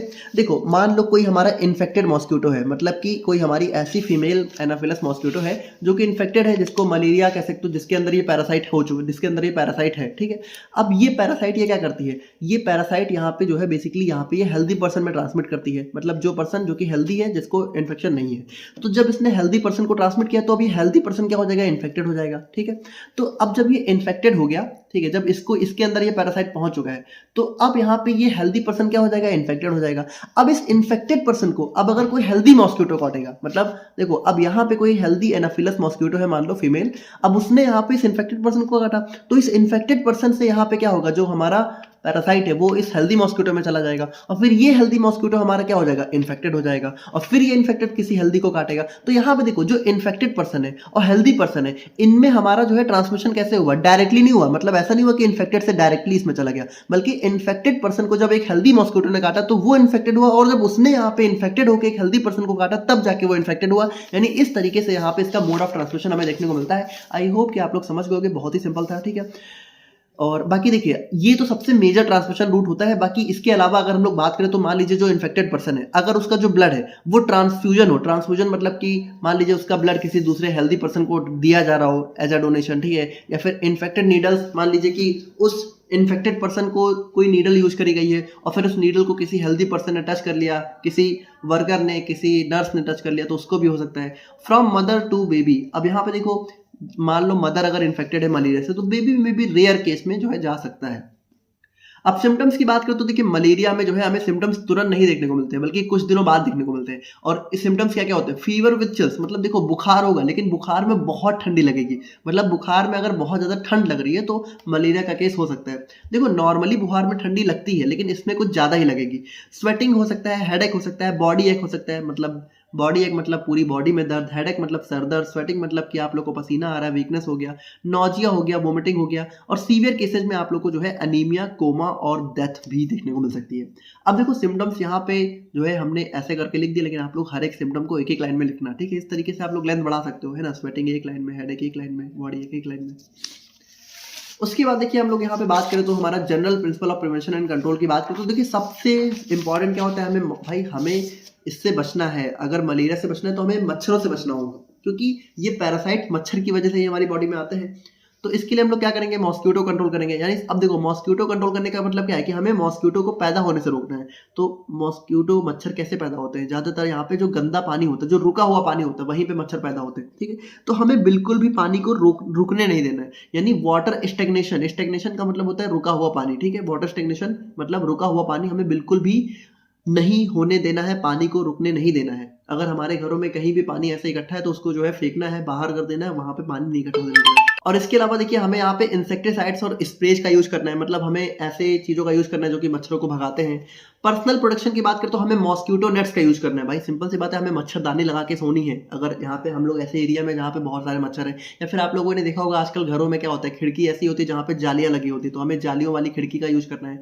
उसके बाद हमें मॉस्किटो रेपेलेंट जैसे कि ओडोमॉस वगैरह आपने सुना होगा, जिसको लगा लो तो मॉस्किटो नहीं आते हैं, ठीक है, दूर रहते हैं। उसके बाद फुल स्लीव क्लॉथ, हमें ऐसे कपड़े पहनने हैं जो कि फुल स्लीव के हो ताकि मॉस्किटो ना काट पाए हमारी बॉडी में, है ना। इन्वायरमेंट कंट्रोल मतलब हमें देखो सिंपल सी बात है, सराउंडिंग्स को क्लीन रखना है, प्रॉपर ड्रेनेज रखना है जो भी पानी है ताकि वो रुकने ना पाए। उसके बाद अर्ली डायग्नोसिस, तो देखिए सिंपल सी बात है, अगर किसी को मलेरिया हो भी गया है तो हमें जल्दी से जल्दी ब्लड को टेस्ट कराना है कि मलेरिया है कि नहीं है। अगर है तो प्रॉपर ट्रीटमेंट लेना है टाइम से। और यहाँ पे देखिए अगर कोई हम लोग बहुत commonly use anti malaria drug की बात करें तो हमारा 4 अमीनो क्यूनोलिन्स हो गया, 8 अमीनो क्यूनोलिन्स हो गया, डाईहाइड्रोफोलेट रिडक्टेज इनहिबिटर हो गया, और हमारा सल्फोनामाइड सल्फोन्स हो गए। इन सभी को आपने बहुत डिटेल में कहाँ पढ़ा था, 6 में मेडिसिनल और फार्माकोलॉजी में, ठीक है। तो अब इसके बारे में बहुत डिटेल में पढ़ने की जरूरत नहीं है, इतना काफी है। और हेल्थ एजुकेशन की बात करें तो हमें यहाँ पे लोगों को अवेयर करना है कि भाई मच्छरों से क्यों बचना है। मच्छरों से सिर्फ इसलिए नहीं बचना है कि वो लोग सोने नहीं देते, काटते हैं, दर्द मतलब खुजली होती है, सिर्फ इसलिए नहीं बचना है, बल्कि इसलिए बचना है क्योंकि वो बहुत बड़ी बीमारियां कॉज कर सकते हैं। अब यहाँ पे देखिए नेक्स्ट हम लोग बात करें चिकनगुनिया के बारे में। तो चिकनगुनिया भी हमारी यहाँ पे एक वायरल डिजीज है जो कि हमारी मच्छरों की वजह से होती है, और ये भी हमारे क्या करती है, फीवर, सीवियर जॉइंट पेन इसकी वजह से देखने को मिलता है, ठीक है। अब यहाँ पे देखो चिकनगुनिया में जो एक सबसे मेजर सिम्टम होता है वो है सीवियर जॉइंट पेन। मतलब अगर चिकनगुनिया है, ठीक है, तो वहां पे फीवर तो होगा लेकिन घुटनों में बहुत दर्द होगा, ठीक है। जितने भी जोड़ हैं वहां पे बहुत दर्द होगा, जैसे कि घुटने हो गए, एल्बो जॉइंट हो गया, इन सभी में बहुत ज्यादा दर्द देखने को मिलेगा। और डिजीज देखो वैसे तो चिकनगुनिया मतलब ऐसा जानलेवा बीमारी नहीं कहा जाती है, लेकिन यहाँ पे ये क्या करती है कि इसकी वजह से हमें काफी लंबे समय तक चलने वाला दर्द देखने को मिलता है। घुटनों में काफी लंबे समय तक दर्द देखने को मिलता है, वीकनेस बहुत ज्यादा हो जाती है। अब इसका पॉजिटिव एजेंट इसके नाम में ही छुपा है जो कि है चिकनगुनिया वायरस, जो कि हमारा मच्छरों की वजह से ही ट्रांसमिट होता है। चिकनगुनिया हमारा मेनली जो है स्प्रेड होता है मच्छरों की बाइट से। और यहाँ पे ये मच्छर कौन से होते हैं, एडीज मॉस्किटो। एडीज में भी दो हमारी स्पीसीज होती है, एडीज एजिप्टी, एडीज हमारा एल्बोपिक्टस, ठीक है। तो ये दोनों हमारे ऐसी स्पीसीज हैं जिनकी वजह से हमें ज्यादातर चिकनगुनिया देखने को मिलता है। और ये जो मच्छर होते हैं ये जनरली जो है दिन के समय काटते हैं, ठीक है। तो दिन के समय जो मच्छर काट रहे हैं तो उनसे हमें बहुत ज्यादा बचने की जरूरत है। सिम्टम्स की बात करो तो सिम्टम्स हमें जो है इसमें सिम्टम्स जो है तुरंत ही देखने को मिल जाते हैं। अगर आप लोग को हुआ चिकनगुनिया तो हाई फीवर होगा, बहुत ज़्यादा जॉइंट पेन होगा, हेडेक होगा, मसल पेन होगा, रैशेज जो है बॉडी में जगह जगह रैशेज देखने को मिल सकते हैं, वीकनेस हो सकती है। और जॉइंट पेन जो है हमारा वही चीज़ है कि काफ़ी लंबे समय तक जो है दिखने वाला जॉइंट पेन हमें देखने को मिल सकता है। अब अगर हम लोग यहाँ पे some general principle of prevention and control की बात करें तो यहाँ पे देखिए हम लोग सबसे पहले क्या करेंगे, अपने मौत देखो यहाँ पे बिल्कुल सेम है जैसा आपने जो है मलेरिया में पढ़ा था, सेम हम लोग यही सारे प्रिंसिपल फॉलो करेंगे। क्योंकि देखो ये जितनी बीमारियां मच्छरों की वजह से हो रही है, वहां पे प्रिवेंशन एंड कंट्रोल का मतलब क्या है कि हम लोग यहाँ पे मच्छर से अपने आप को बचाएंगे। तो भाई देखो सेम ही मेथड है। सबसे पहले मॉस्किटो कंट्रोल, वाटर स्टेग्नेशन को अवॉइड करो, इंसेक्टिसाइड का यूज करो, मॉस्किटो नेट का यूज करो, मॉस्किटो रेपेलेंट्स का यूज करो, फुल स्लीव क्लॉथ पहनो, ठीक है, अपने सराउंडिंग्स को क्लीन रखो, अर्ली डायग्नोसिस मतलब जल्दी से जल्दी सिम्टम्स को पहचानना है, रेस्ट लेना है, मेडिकल केयर लेनी है टाइम से, और हमें लोगों में अवेयरनेस फैलानी है कि क्यों मच्छरों से बचना जरूरी है। देखो सेम पॉइंट है, ठीक है, तो इसीलिए दोबारा हम लोग इनको ज्यादा डिटेल में रिपीट नहीं कर रहे। और बाकी अगर डेंगू की बात करें तो देखो डेंगू मलेरिया तो सबसे मोस्ट कॉमन बीमारियां जो कि आपने सुनी रखी है मच्छरों की वजह से होती है। तो डेंगू भी हमारा एक वायरल डिजीज होती है, ठीक है, जो कि डेंगू वायरस की वजह से होती है। इसका नाम होता है डेंगू वायरस। देखो इनके नाम में ही छुपा हुआ है, कितना आसान है इनको याद करना। इसकी वजह से हमें high fever, severe body pain, weakness हो सकती है, और कुछ केस में यहाँ पे बहुत सीरियस हो सकता है और यहाँ पे ब्लीडिंग कॉम्प्लिकेशन हो सकते हैं, ठीक है, मतलब यहाँ पे हमारी बॉडी में अननेसेसरी ब्लीडिंग हो सकती है, खून बहना। और यहाँ पे देखिए ये जो ट्रॉपिकल एरिया मतलब ऐसे एरिया, ठीक है, जहाँ पे गर्मी बहुत होती है, ठंडी कम होती है और बारिश बहुत ज्यादा होती है। तो भाई सिंपल सी बात है, इंडिया में भी जैसे जो हमारे नॉर्थ के जो भी इलाके हैं उनमें उनमें हमारा ऐसा ही तो माहौल रहता है भाई, कितनी गर्मी होती है, ठीक है। तो डेंगू, इंडिया हमारा डेंगू प्रोन जो है कंट्री है, ठीक है। डेंगू यहाँ बहुत ज्यादा देखने को मिल जाता है, स्पेशली रेनी सीजन में, जब बारिश का सीजन होता है। अब इसकी कॉजेटिव एजेंट की बात करें तो देखो इसका कॉजेटिव एजेंट होता है डेंगू वायरस। और देखिए इसके हमारे बहुत सारे सेरोटाइप होते हैं। सेरोटाइप का मतलब देखो कुछ खास नहीं है, जैसे एक ही वायरस के जब यहाँ पे जो सरफेस पे जो प्रोटीन्स होते हैं जब वो अलग अलग चेंज होते रहते हैं तो उसी को हम लोग बोलते हैं सेरोटाइप। तो इसमें एक हो गया डेनवी यानी dengue virus 1, dengue virus 2, dengue virus 3, dengue virus 4, ठीक है, ये बहुत मोस्ट कॉमन टाइप है। अब अगर हम लोग यहाँ पे मोड ऑफ ट्रांसमिशन की बात करें तो यहाँ पे देखिए ये भी एडिस मॉस्किटो की वजह से होता है, जैसे चिकनगुनिया भी एडिस की वजह से होता है और डेंगू भी, लेकिन ये मेनली जो है किसकी वजह से होता है, एडिस एजिप्टी की वजह से होता है, ठीक है। और यहाँ पे देखिए ये भी जो मच्छर है ये जनरली देखो जितने भी एडिस मॉस्किटो होते हैं वो जनरली जो है दिन के समय काटते हैं। और ये डायरेक्टली देखिए वही बात है, डायरेक्टली पर्सन टू पर्सन नहीं फैलता है, बल्कि जब मॉस्किटो एक हेल्दी पर्सन एक इन्फेक्टेड पर्सन को काटता है, फिर वो इन्फेक्टेड होता है, फिर वो हेल्दी को काटता है, फिर हेल्दी पर्सन इन्फेक्ट हो जाता है, ठीक है। तो इस तरीके से फैलता है। सिम्टम्स यहाँ पे ये भी सडनली देखने को मिलते हैं। यहाँ पे सिम्टम्स थोड़े सेम ही होते हैं, high fever, severe headache, skin rash, pain behind the eyes, ठीक है। उसके बाद नोजिया, वोमिटिंग, और सीवियर केसेज में ब्लीडिंग हो सकती है, लो प्लेटलेट हो सकता है, डेंगू, और यहाँ पे हिमोरेजिक फीवर, ठीक है। तो ये सारी चीजें हमारी यहाँ पे हो जाती हैं। अब अगर हम लोग यहाँ पे बात करें इसके जो है general principle for prevention and control के बारे में, बिल्कुल सेम रहने वाला है जैसा कि हमने देखा, ठीक है। Mosquito control, personal protection, environment control, early diagnosis और हेल्थ एजुकेशन, तो बिल्कुल सेम ही रहने वाला है, इसलिए डिस्कस नहीं कर रहे ज्यादा। बाकी नेक्स्ट हम लोग यहाँ पे बात करें अपने लिम्फेटिक फाइलेरियासिस के बारे में। तो देखिए लिम्फेटिक फाइलेरियासिस भी हमारी एक टाइप की पैरासाइटिक डिजीज होती है जो कि मॉस्किटो की वजह से होती है। अब इसमें देखो इसमें होता क्या है, देखो इसका नाम क्या है, लिम्फेटिक मतलब ये हमारी बॉडी के लिम्फेटिक सिस्टम से आया है। मतलब देखो इसमें होता क्या है, देखो फाइलेरियासिस वॉर्म्स की वजह से सबसे पहली बात बीमारी होती है। इसका पॉजिटिव एजेंट क्या होता है, फाइलेरियासिस वॉर्म, ठीक है, फाइलेरियल वॉर्म। और फाइलेरियल वॉर्म करते क्या है, ये हमारी बॉडी के लिम्फेटिक सिस्टम में जाते हैं, और लिम्फेटिक सिस्टम में क्या करके जाने के बाद क्या करते हैं, हमारे इम्यून सिस्टम को वीक कर देते हैं, जिसकी वजह से यहाँ पे जो है हमें एनीमिया मतलब बहुत ज्यादा स्वेलिंग देखने को मिलती है। मतलब यहाँ पे होता क्या है कि बॉडी बहुत ज्यादा फूल जाती है, आप ऐसे समझो। लिम्फेटिक फाइलेरियासिस हमारी एक पैरासाइटिक डिजीज होती है जो कि मॉस्किटो की वजह से होती है। ये हमारे लिम्फेटिक सिस्टम को अफेक्ट करता है, बॉडी में इसकी वजह से स्वेलिंग हो जाती है, ठीक है। और यहाँ पे स्पेशली जो लेग्स और जेनाइटल्स मतलब कि जो स्पेशली जो मेल जेनाइटल, जैसे कि आपने हाइड्रोसील का नाम सुना होगा शायद, ठीक है। तो वहां पे क्या होता है कि जो मेल के टेस्टिस होते हैं वहां पे बहुत ज्यादा सूजन आ जाती है, ठीक है। और स्पेशली जो लेग्स होते हैं, तो लेग्स हमारे जो पाँव है, ठीक है, पाँव में बहुत ज्यादा सूजन आ सकती है। तो यहाँ पे देखिए अब सीवियर केस में यही चीज हमारी जो है एलिफेंटियासिस में कन्वर्ट हो सकती है। एलिफेंटियासिस का मतलब होता है thickening and enlargement of skin, यानी हमारी बॉडी में जगह जगह जो हमारी स्किन है वो फूल जाएगी। और एलिफेंटियासिस इसका नाम क्यों है, क्योंकि एलिफेंट मतलब क्या होता है, एलिफेंट कैसा होता है, बहुत ही मोटा मोटा सा होता है ना, बड़ा बड़ा सा। तो उसी तरीके से कुछ हाथी जैसे हमारे हाथ पाँव हो सकते हैं, ठीक है। तो ये हमारे लिम्फेटिक फाइलेरियासिस में हो जाता है। इसका पॉजिटिव एजेंट हमारे फाइलेरियल वॉर्म्स होते हैं। अब इसमें भी हमारी जो वुकेरिया बॉर्नक्राफ्टी और हमारा ब्रूजिया मेलाई, ठीक है। तो ये हमारी कुछ कॉमन स्पीसीज होती है। और इसके मोड ऑफ ट्रांसमिशन की बात करें तो ये हमारा जो है क्यूलेक्स। अब देखो यहाँ पे कौन सा मॉस्किटो होता है, क्यूलेक्स मॉस्किटो। देखो चिकनगुनिया और डेंगू में कौन सा होता है, एडिस मॉस्किटो। लिम्फेटिक फाइलेरियोसिस में कौन सा होता है, क्यूलेक्स मॉस्किटो।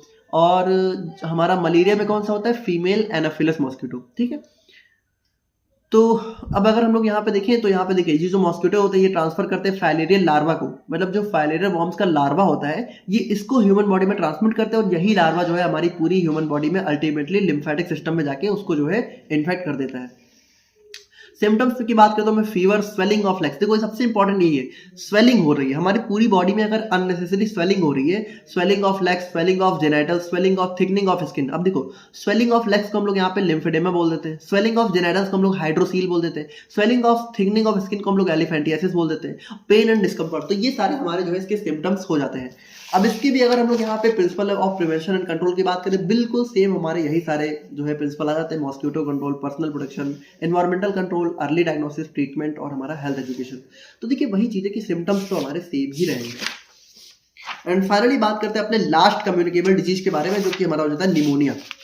तो अभी देखिए हमने देखा था कि निमोनिया हमारे बहुत सारी बीमारियों की कॉम्प्लिकेशन का भी रिजल्ट होता है, जैसे इन्फ्लुएंजा, SARS, इन सबके कॉम्प्लिकेशन से भी हमें निमोनिया हो जाता है। बाकी निमोनिया क्या होता है, निमोनिया हमारा एक सीरियस रिस्पिरेटरी इन्फेक्शन होता है जो कि लंग्स को इन्फेक्ट करता है। ठीक है, मतलब यहाँ पे देखो निमोनिया में होता क्या है कि हमारे लंग्स की जो एल्वियोली होती है, जो एयर सैक्स होते हैं, ठीक है, जैसे हमारा जो लंग्स होता है, तो अगर आप लोग को पता हो तो हमारा बेसिकली अगर आप लोग यहाँ पे देखो तो जो जैसे हमारा जो लंग्स होता है, ठीक है, तो लंग्स जैसे मान लो ये हमारे लंग्स है, ठीक है, सॉरी ये हमारे लंग्स है मान लो। तो इन लंग्स में क्या होता है, इन लंग्स में हमारी यहाँ पे जैसे मान लो ये हमारे ब्रोंकियोल्स है, ठीक है, तो इन ब्रोंकियोल्स के जो एंड पे हमारी क्या होती है, इन ब्रोंकियोल्स के एंड पे हमारी एल्वियोली होती है, और इसी एल्वियोली से क्या होता है हमारा O2, ठीक है, O2 और CO2 का ट्रांसपोर्ट होता है। तो ये जो एल्वियोली है ना, इन एल्वियोली में क्या होती है, स्वेलिंग हो जाती है, सूजन हो जाती है। मतलब यहाँ पे ये जो हमारी एल्वियोली है फिल विथ फ्लूइड्स और पस मेकिंग ब्रीथिंग डिफिकल्ट, मतलब इस एल्वियोली में क्या होता है हमारा पस है ना, थोड़ा सा कह सकते हो फ्लूइड जमा हो जाता है। तो अब देखो इसी एल्वियोली के थ्रू तो हमारा O2 और CO2 का ट्रांसपोर्ट हो रहा है। O2 CO2 का ट्रांसपोर्ट मतलब हमारा रेस्पिरेशन हो रहा है, बेसिकली रेस्पिरेशन इसी के थ्रू हो रहा है। अब अगर यही जाम हो जाएगा तो हमारी क्या होगी, ब्रीथिंग डिफिकल्टी आ जाएगी, हम लोग सांस नहीं ले पाएंगे, सांस लेने में बहुत तकलीफ हो जाएगी। तो यहाँ पे देखिए निमोनिया का सबसे मेजर कॉम्प्लिकेशन यही होता है कि यहाँ पे हमारे सांस लेने में तकलीफ होने लगती है। और यहाँ पे देखिए ये हमारे किसी भी एज ग्रुप को अफेक्ट कर सकती है, लेकिन जो बच्चे और एल्डर पेशेंट्स होते हैं वो हमारे बहुत ज़्यादा जो है मतलब कह सकते हो उनके लिए बहुत ज़्यादा डेंजरस हो जाती है। अब इसके पॉजिटिव एजेंट क्या होते हैं, देखो कुछ बहुत सारे हो सकते हैं, कोई एक बीमारी नहीं होता है। जैसे बैक्टीरिया की बात करें तो स्ट्रेप्टोकोकस निमोनिया, ठीक है, ये मोस्ट कॉमन बैक्टीरिया होता है। वायरस की बात करें तो इन्फ्लुएंजा वायरस हो गया, RSV हमारा रेस्पिरेटरी सिंसिटियल वायरस हो गया। तो और उसके बाद हमारे कुछ फंजाई भी रेयर केस में हमारे कुछ फंजाई भी हो सकते हैं जिनकी वजह से हमें निमोनिया देखने को मिल सकता है। अब ट्रांसमिशन की बात करें तो देखो जितनी भी रेस्पिरेटरी डिजीज है, रेस्पिरेटरी जितने भी इन्फेक्शन होते हैं वो सारे रेस्पिरेटरी ड्रॉपलेट्स के थ्रू ही ट्रांसमिट होते हैं। तो रेस्पिरेटरी ड्रॉपलेट कैसे ट्रांसमिट होंगे, जब पर्सन खांसेगा, छींकेगा, या फिर उसके आप क्लोज कांटेक्ट में रहोगे, ठीक है, या फिर sometimes from infection already present in the body. तो देखिए हमने देखा था कि अगर आप लोग को इन्फ्लुएंजा ऑलरेडी है तो इन्फ्लुएंजा की वजह से भी निमोनिया हो सकता है। आप लोग को कोरोना ऑलरेडी है तो कोरोना की वजह से भी निमोनिया हो सकता है, ठीक है। तो वही चीज़ है कि कभी कभी हमारी बॉडी में पहले से इन्फेक्शन रहता है, उसका रिजल्ट भी हो सकता है। अब सिम्टम्स की बात करें तो सिम्टम्स हमारे अलग अलग हो सकते हैं, जैसे कि फीवर हो सकता है, चेस्ट पेन हो सकता है, कफ हो सकता है, डिफिकल्टी हो सकती है सांस लेने में, फटीग, वीकनेस, फास्ट ब्रीथिंग, और यहाँ पे सीवियर केस में आप लोग को जो है आप लोग के जो है लिप्स भी यहाँ पे ब्लूइश हो सकते हैं, कंफ्यूजन हो सकती है। तो ये सारे हमारे जो है निमोनिया के सिम्टम्स हो जाते हैं। बाकी अब अगर हम लोग यहाँ पे इसके प्रिवेंशन और कंट्रोल की बात करें तो अब यहाँ पे देखिए हमारा बिल्कुल वही रेस्पिरेटरी वाला आ जाएगा कि हमें सबसे पहले पर्सनल हाइजीन मेंटेन करनी है, फिर हमें रेस्पिरेटरी हाइजीन मेंटेन करनी है, मतलब मास्क लगाना है। वैक्सीनेशन तो यहाँ पे देखिए अब आपको पता है निमोनिया जो है किसी एक पर्टिकुलर वायरस या बैक्टीरिया की वजह से होती नहीं, इसलिए हम बहुत सारी वैक्सीन ले सकते हैं, जैसे HIV वैक्सीन, हमारी प्रिवनर 3 और 13 और फ्लू वैक्सीन आती हैं जिसकी वजह से हम लोग यहाँ पे निमोनिया से बच सकते हैं। गुड न्यूट्रिशन मतलब हमें अपनी बॉडी में न्यूट्रिशन को अच्छा रखना है, क्यों, क्योंकि ताकि हमारी इम्यूनिटी इंप्रूव हो। जब हमारा इम्यून सिस्टम स्ट्रांग होगा तो हम लोग यहाँ पे किसी भी बीमारी से लड़ सकते हैं। अवॉइड स्मोकिंग, तो देखिए स्मोकिंग की वजह से भी यहाँ पे लंग जो है डैमेज हो जाते हैं, जिसकी वजह से रिस्क बढ़ जाता है। देखो लंग्स की बीमारी है तो लंग्स अगर डैमेज हो गए, अगर लंग्स कमजोर हो गए तो वो यहाँ पे झेल नहीं पाएंगे, कोई बीमारी होगी तो वहाँ पे रिस्क बढ़ जाता है। अर्ली डायग्नोसिस, अगर हमें सिम्टम्स पता चल रहे तो हमें तुरंत मेडिकल केयर लेनी है, और यहाँ पे इन्वायरमेंट को अपने क्लीन रखना है। तो यहाँ पे देखिए हमने यहाँ पे सभी टाइप के जो है कम्युनिकेबल डिजीजेस को डिस्कस कर लिया है और अब हम लोग यहाँ पे बात करेंगे अपने नॉन कम्युनिकेबल या फिर लाइफस्टाइल डिसऑर्डर्स के बारे में।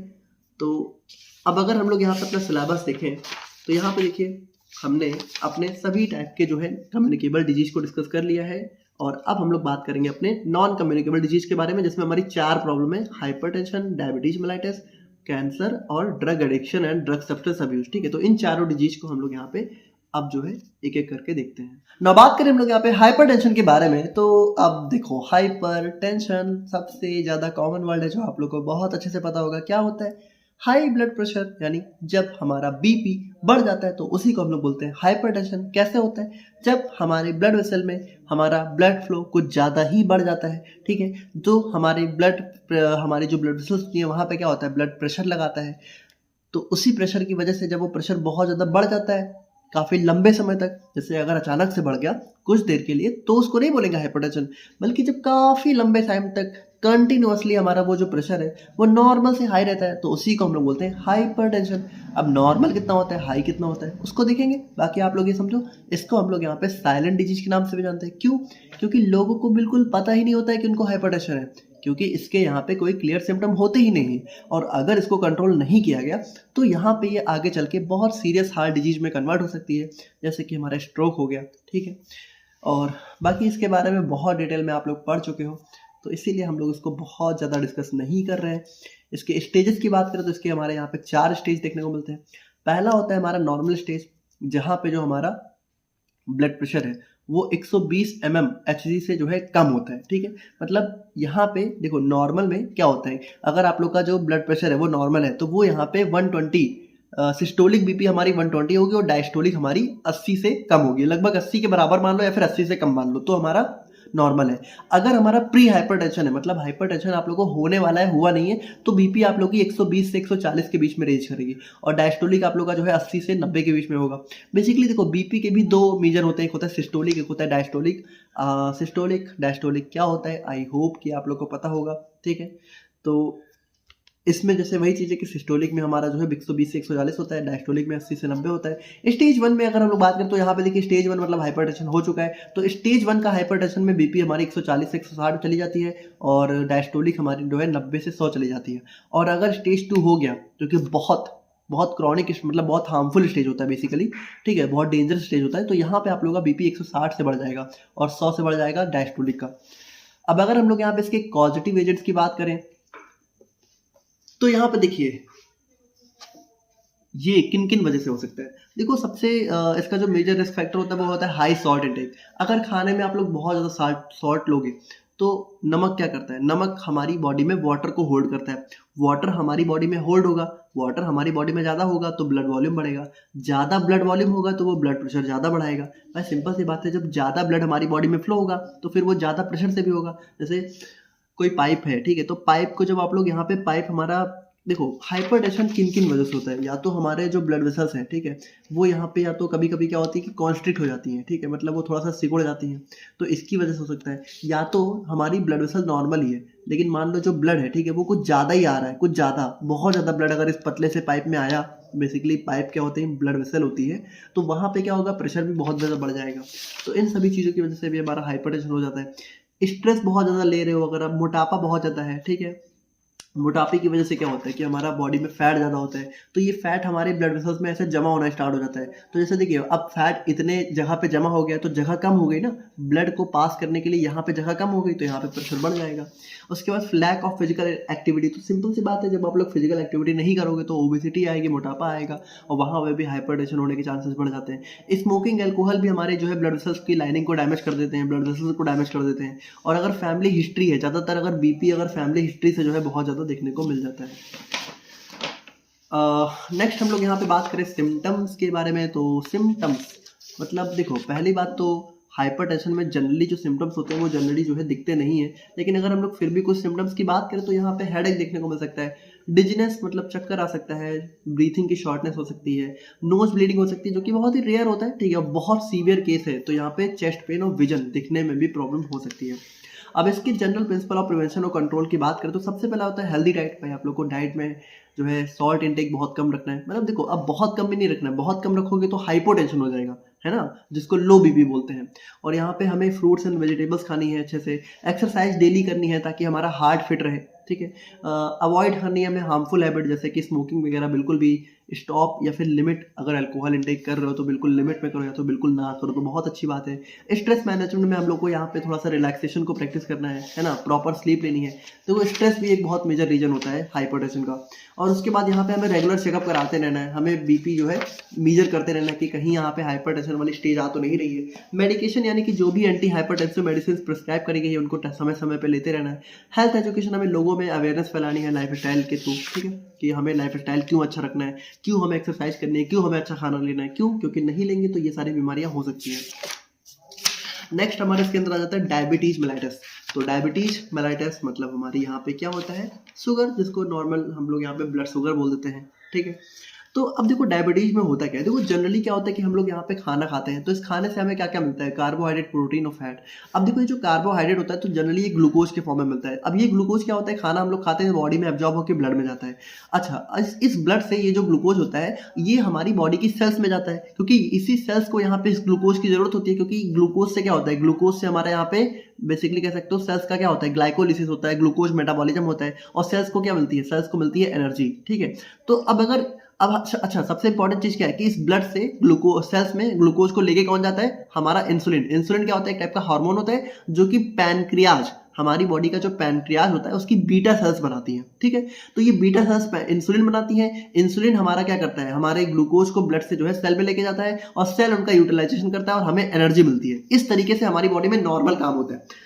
लेकिन अब देखो, अब अगर मान लो हमारी बॉडी में दो चीजें हो जाए, अगर हमारी बॉडी में इस इंसुलिन की कमी हो गई, या फिर ये जो इंसुलिन है अगर ये अपना काम सही से नहीं कर पाया, तो होगा क्या भाई, इस ब्लड से जो ग्लूकोज है, ग्लूकोज को ब्लड से सेल में लेके कौन जा रहा है, इंसुलिन। अगर ये इंसुलिन ढंग से काम ना कर पाया, या फिर इंसुलिन की हमारी बॉडी में कमी हो गई, तो इसकी वजह से क्या होगा, हमारा जो शुगर है, ठीक है, या फिर हमारा जो ग्लूकोज है ये ब्लड में ही रह जाएगा, ये हमारा ब्लड से सेल में जा ही नहीं पाएगा। तो ब्लड में ग्लूकोज जब रहेगा तो क्या होगा, ब्लड ग्लूकोज लेवल बढ़ने लगेगा, है ना, ब्लड ग्लूकोज लेवल बढ़ने लगेगा, जिसकी वजह से क्या होगा, इसी को हम लोग बोलते हैं डायबिटीज, ठीक है। डायबिटीज में क्या होता है, ब्लड शुगर लेवल बहुत ज्यादा बढ़ा रहता है। भाई शुगर बड़ी होने का मतलब क्या है, शुगर आप लोग के ब्लड में बढ़ी, और शुगर को ही हम लोग ग्लूकोज बोल देते हैं, है ना, ग्लूकोज को ही हम लोग यहाँ पे शुगर के नाम से भी जानते हैं, सिंपल शुगर, है ना।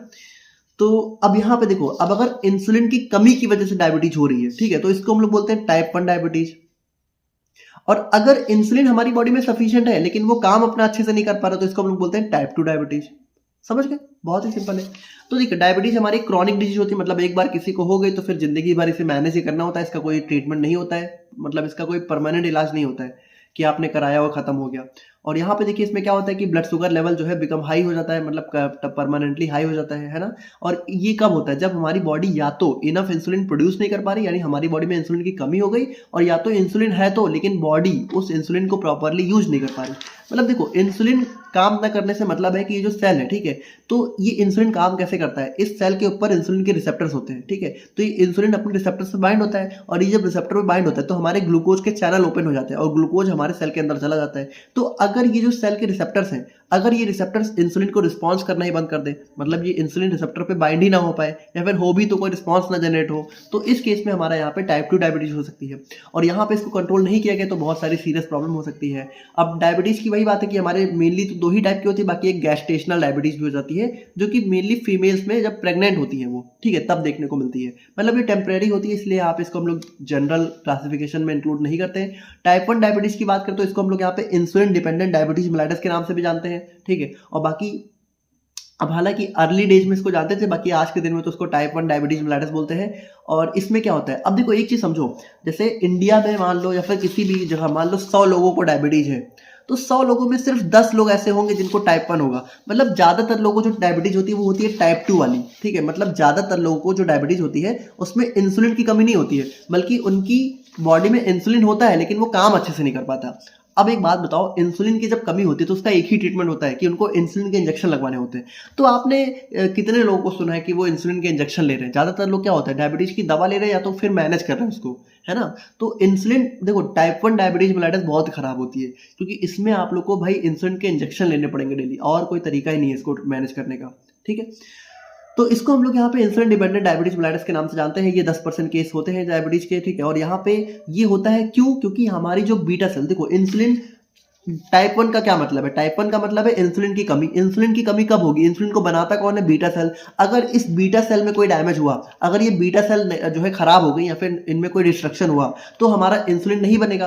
तो यहाँ पे देखिए होता क्या है कि हमारी बॉडी में कुछ ऑटो इम्यून डिसऑर्डर्स हो जाते हैं। ऑटो इम्यून का मतलब है कि हमारी बॉडी का जो इम्यून सिस्टम है वो खुद ही की सेल्स को मारने लगता है। तो हमारी बॉडी का जो इम्यून सिस्टम है वो हमारी बॉडी की बीटा सेल्स को डिस्ट्रॉय करने लगता है, जिसकी वजह से क्या होता है, हमारी बॉडी में इंसुलिन की कमी हो जाती है। बाकी it leads to deficiency of insulin that leads to increase in blood glucose level. अब सिंपल सी बात है, जब इंसुलिन की कमी हो जाएगी तो ब्लड ग्लूकोज लेवल बढ़ जाएगा। और यहाँ पे देखिए टाइप 1 डायबिटीज जो है जनरली या तो चाइल्डहुड या तो एडल्ट एज में डेवलप हो जाती है। और कभी कभी टाइप 2 भी, अगर टाइप 2 बहुत ज्यादा सीरियस हो जाए तो टाइप 1 में कन्वर्ट हो जाती है। अब टाइप 2 को हम लोग बात करें तो इसको हम लोग यहाँ पे पहले जो है non insulin dependent diabetes mellitus के नाम से जानते थे। ये हमारे पूरे डायबिटीज का 90% केस इसी की वजह से इसी के होते हैं, ठीक है। और यहाँ पे क्या होता है कि हमारी बॉडी की जो सेल है वो इंसुलिन को रिस्पॉन्ड नहीं करती है। इंसुलिन हमारी बॉडी में सफिशिएंट है लेकिन रिस्पॉन्ड ही नहीं कर रही सेल। और यहाँ पे क्या हो जाती है, वही चीज है कि सेल बिकम इंसुलिन रेजिस्टेंस, यानी कि जो रिसेप्टर है वो इंसुलिन रेजिस्टेंस हो जाते हैं। टाइप 2 में क्या होता है कि if maintained for a long period of time it can also leads to insulin deficiency. यानी देखो, अगर टाइप 2 डायबिटीज को मैनेज नहीं किया गया और अगर काफी लंबे समय तक टाइप 2 की वजह से ब्लड शुगर लेवल बढ़ा रहा, तो फिर ये टाइप 1 में भी कन्वर्ट हो सकता है। और यहाँ पे देखिए इट जनरली अगर सेटर, और देखिए टाइप 2 डायबिटीज जनरली क्या होता है, मतलब ऐसा नहीं कि बचपन से ही हो जाएगा, बल्कि ये जनरली जो है 30 साल या फिर उसके बाद ही देखने को मिलता है, अगर लाइफ स्टाइल बहुत अच्छी ना हो, सीडेंटरी लाइफ स्टाइल हो। अब इसके पॉजिटिव फैक्टर्स की बात करें कि ये किस किस वजह से हो सकता है, तो सबसे पहला आ जाता है लैक ऑफ इंसुलिन और इंसुलिन रेजिस्टेंस, ठीक है। तो अगर बॉडी में इंसुलिन की कमी है, अब देखो पॉजिटिव फैक्टर्स में हम लोग दोनों ही डायबिटीज के पॉजिटिव फैक्टर्स को डिस्कस कर रहे हैं, दोनों ही टाइप के। तो देखो टाइप 1 में क्या होता है, लैक ऑफ इंसुलिन, और टाइप 2 में इंसुलिन रेजिस्टेंस। अब ओबेसिटी, तो दोनों से ही ओबेसिटी आती है। क्यों? क्योंकि डायबिटीज में भूख बहुत ज्यादा लगती है, ठीक है, तो ज्यादा खाना इंसान खाता है। उसके बाद अनहेल्दी डाइट, ठीक है। तो यहाँ पे अच्छा देखो, पॉजिटिव फैक्टर्स में बेसिकली यहाँ पे ओबेसिटी बेसिकली इसका सिम्टम नहीं है बल्कि पॉजिटिव फैक्टर है।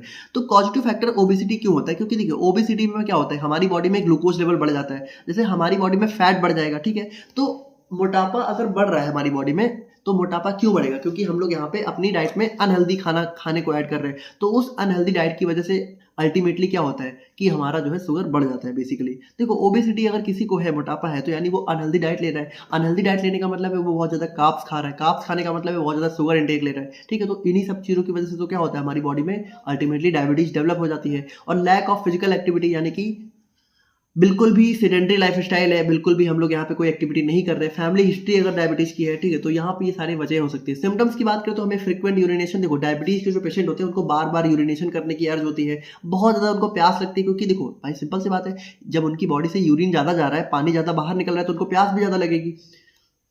उनको भूख भी बहुत ज्यादा लगती है, वेट लॉस होने लगता है, ठीक है। जैसे खाना खा तो रहे पर खाना बॉडी में लगेगा नहीं, ठीक है, वेट लॉस होगा, फटीग थकावट होगी, बहुत बोन हीलिंग बहुत स्लो हो जाएगी, और यहाँ पे विजन, यहाँ पे ब्लड हो सकता है। तो ये सारे हमारे टाइप 2 डायबिटीज के सिम्टम्स आ जाते हैं। अब अगर हम लोग यहाँ पे इसके general principle of prevention and control की बात करें तो सबसे पहले आ जाता है हेल्दी डाइट। तो यहाँ पे देखिए सिंपल सी बात है, अगर आप लोग यहाँ पे डायबिटीज से बचना चाहते हो तो अपने खाने में शुगर का इंटेक बहुत ही कम रखना है हमें, है ना। हमें ज़्यादा से ज़्यादा प्रोटीन रिच फूड खाने की कोशिश करनी है, अपनी डाइट में फाइबर्स को ऐड करना है, रेगुलर हमें एक्सरसाइज करनी है, रेगुलर हमें अपने ब्लड शुगर को मॉनिटर करते रहना है कि कहीं ऐसा तो नहीं है कि डायबिटीज डेवलप हो रही है। क्योंकि एक होता है अर्ली डायबिटीज, ठीक है, प्री डायबिटिक कंडीशन होती है। तो प्री डायबिटिक में हम लोग यहाँ पे थोड़ा सा बच सकते हैं डायबिटीज डेवलप करने से, क्योंकि एक बार अगर ये डेवलप हो गई फिर तो इससे बच नहीं सकते हो आप। मेडिकेशन की बात करें तो हम लोग यहाँ पे एंटी डायबिटिक मेडिसिन या फिर इंसुलिन को भी ले सकते हैं एज प्रिस्क्राइब। और उसके बाद देखिए हमें यहाँ पे स्ट्रेस को मैनेज करना है, प्रॉपर स्लीप लेनी है, हेल्थ एजुकेशन, तो हमें यहाँ पे अवेयरनेस फैलानी है लाइफ स्टाइल और डाइट के थ्रू। अब देखो स्ट्रेस बहुत इंपॉर्टेंट रोल प्ले करता है हमारा यहाँ पे डायबिटीज में। स्ट्रेस ज्यादा होगा तो ब्लड शुगर लेवल भी बहुत ज्यादा बढ़ जाती है। नेक्स्ट हम लोग यहाँ पे बात करें कैंसर के बारे में, तो देखिए कैंसर के बारे में भी आप लोग को पता है कैंसर में क्या होता है। जैसे नॉर्मली हमारी बॉडी की जो सेल है, तो एक सेल जब नॉर्मली डिवाइड होती है तो दो नई सेल्स में कन्वर्ट होती है। लेकिन कैंसर में क्या होता है, यही एक सेल बहुत सारी सेल्स में कन्वर्ट होना स्टार्ट हो जाती है। मतलब एक सेल डिवाइड होके बहुत सारी जो है एक से दो से ज्यादा ही सेल्स बनाने लग जाती है, जिसकी वजह से क्या होता है, एक अननेसेसरी, जैसे मान लो लंग कैंसर है तो लंग में क्या होगा, लंग में जो है सेल्स जो है कुछ बहुत ज्यादा ही सेल डिवीजन होगा। अच्छा जब बहुत ज्यादा सेल डिवीजन होगा तो बहुत सारी सेल्स बनेंगी, बहुत सारी सेल्स बनेंगी तो क्या होगा, हमारा एक्स्ट्रा कह सकते हो एक मास फॉर्म हो जाएगा, मतलब टिश्यू का एक एक्स्ट्रा मास फॉर्म हो जाएगा, और इसी को हम लोग यहाँ पे ट्यूमर बोलते हैं। और यही ट्यूमर आगे चल के कैंसर में कन्वर्ट हो जाता है, ठीक है। तो देखो कैंसर हमारा क्या होता है, कैंसर हमारी एक ऐसी डिजीज होती है जिसमें हमारी बॉडी की सेल्स यहाँ पे अनकंट्रोलेबली ग्रो होती हैं और यहाँ पे एक मास फॉर्म कर लेते हैं जिसको हम लोग ट्यूमर बोलते हैं। और ये एबनॉर्मल सेल हमारी जो है एबनॉर्मल, देखो यहाँ पे बात ये है कि अगर सिर्फ किसी एक पार्टिकुलर जगह पे हो तो अब तो हम लोग उसको ट्यूमर बोलते हैं, लेकिन ये होता क्या है कि यही ट्यूमर की जो सेल्स होती हैं ये बॉडी के दूसरे पार्ट में पहुंच जाती हैं और फिर पूरी बॉडी में हमारा जो है कैंसर फैल जाता है, ठीक है। और बाकी देखो ये हमारी बहुत ही सीरियस डिजीज है और ये अगर इसको टाइम से नहीं ट्रीट किया गया तो सिंपल सी बात है, सबसे ज़्यादा जो कह सकते हो आज के दिन में जो सबसे ज़्यादा डेंजरस खतरनाक कोई बीमारी है तो वो कैंसर ही तो है। स्टेज 4 में पहुंच गया तो इंसान के बचने के चांसेस बहुत कम हो जाते हैं।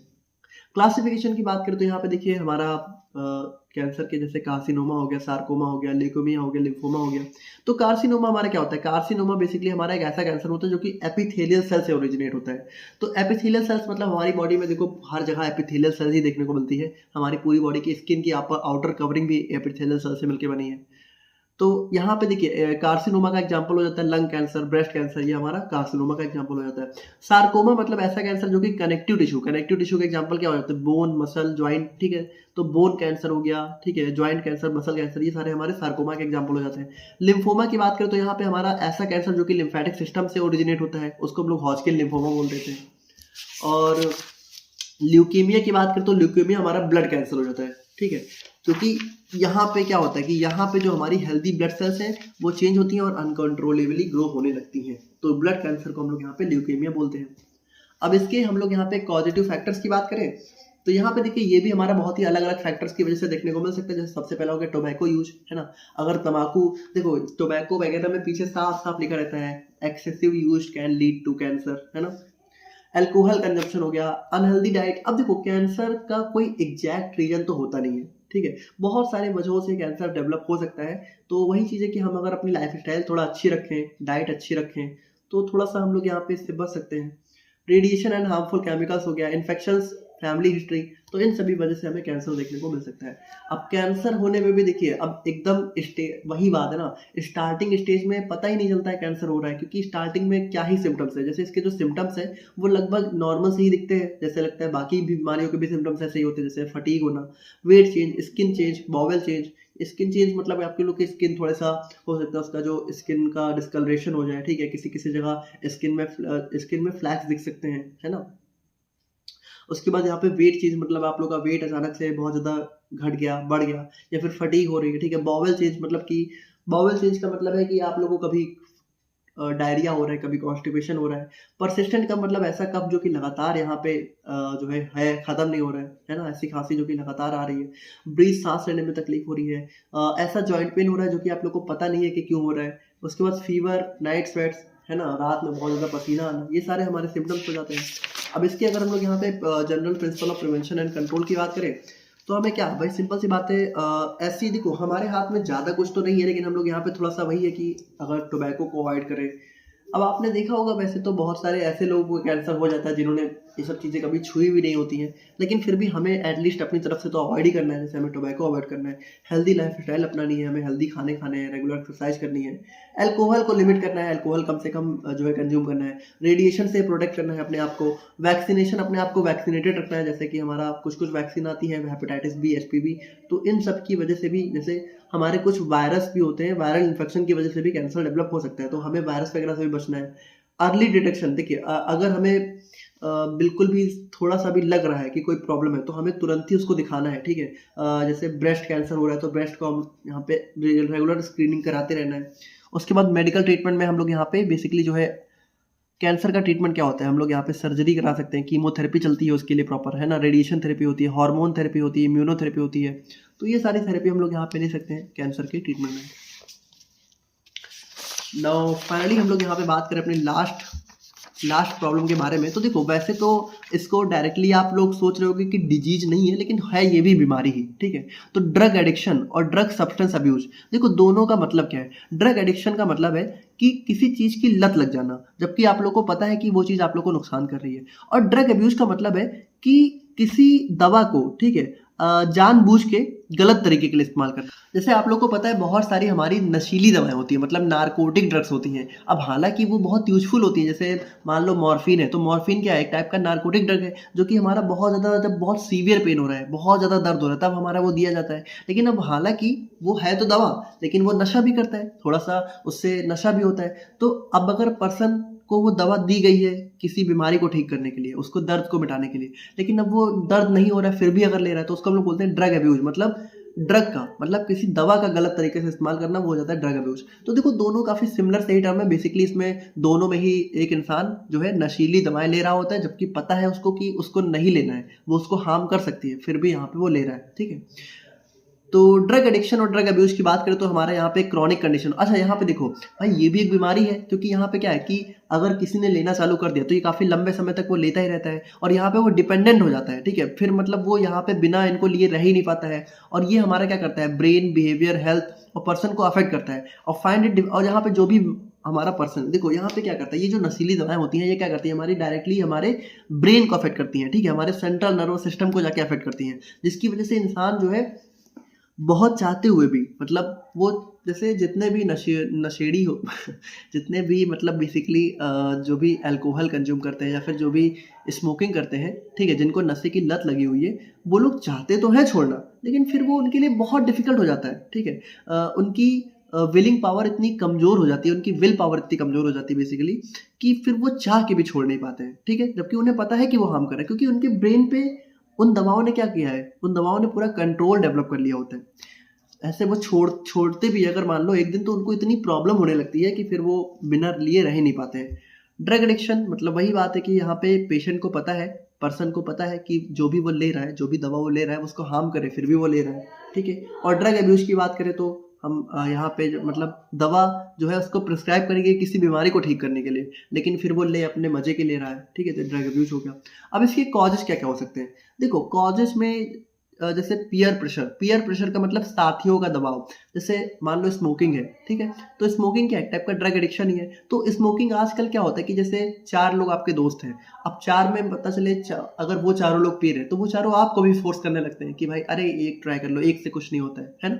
तो ये भी एक जो है हमारा जो है कह सकते हो रीज़न हो जाता है। स्ट्रेस डिप्रेशन, जैसे कुछ लोगों को बहुत ज़्यादा कभी-कभी स्ट्रेस डिप्रेशन हो जाता है, तो वहाँ पे भी वो लोग नशा कर लेते हैं। देखो नशा करने से क्या होता है, कुछ देर के लिए ही सही, लेकिन वो स्ट्रेस डिप्रेशन तो पूरा दूर ही हो जाता है। तो फिर वो लोग जो है अपने स्ट्रेस डिप्रेशन को दूर करने के लिए भी नशों का सहारा लेने लगते हैं। फिर क्यूरियोसिटी और एक्सपेरिमेंटेशन, अच्छा कुछ लोगों को क्या होता है कि बहुत क्यूरियोसिटी होती है कि अरे एक बार ट्राई करके देखते हैं, एक बार स्मोकिंग करके देख ही लेते हैं, एक ही तो ज़िंदगी है। एक ही ज़िंदगी है, लेकिन हर चीज़ें करना ज़रूरी थोड़ी है।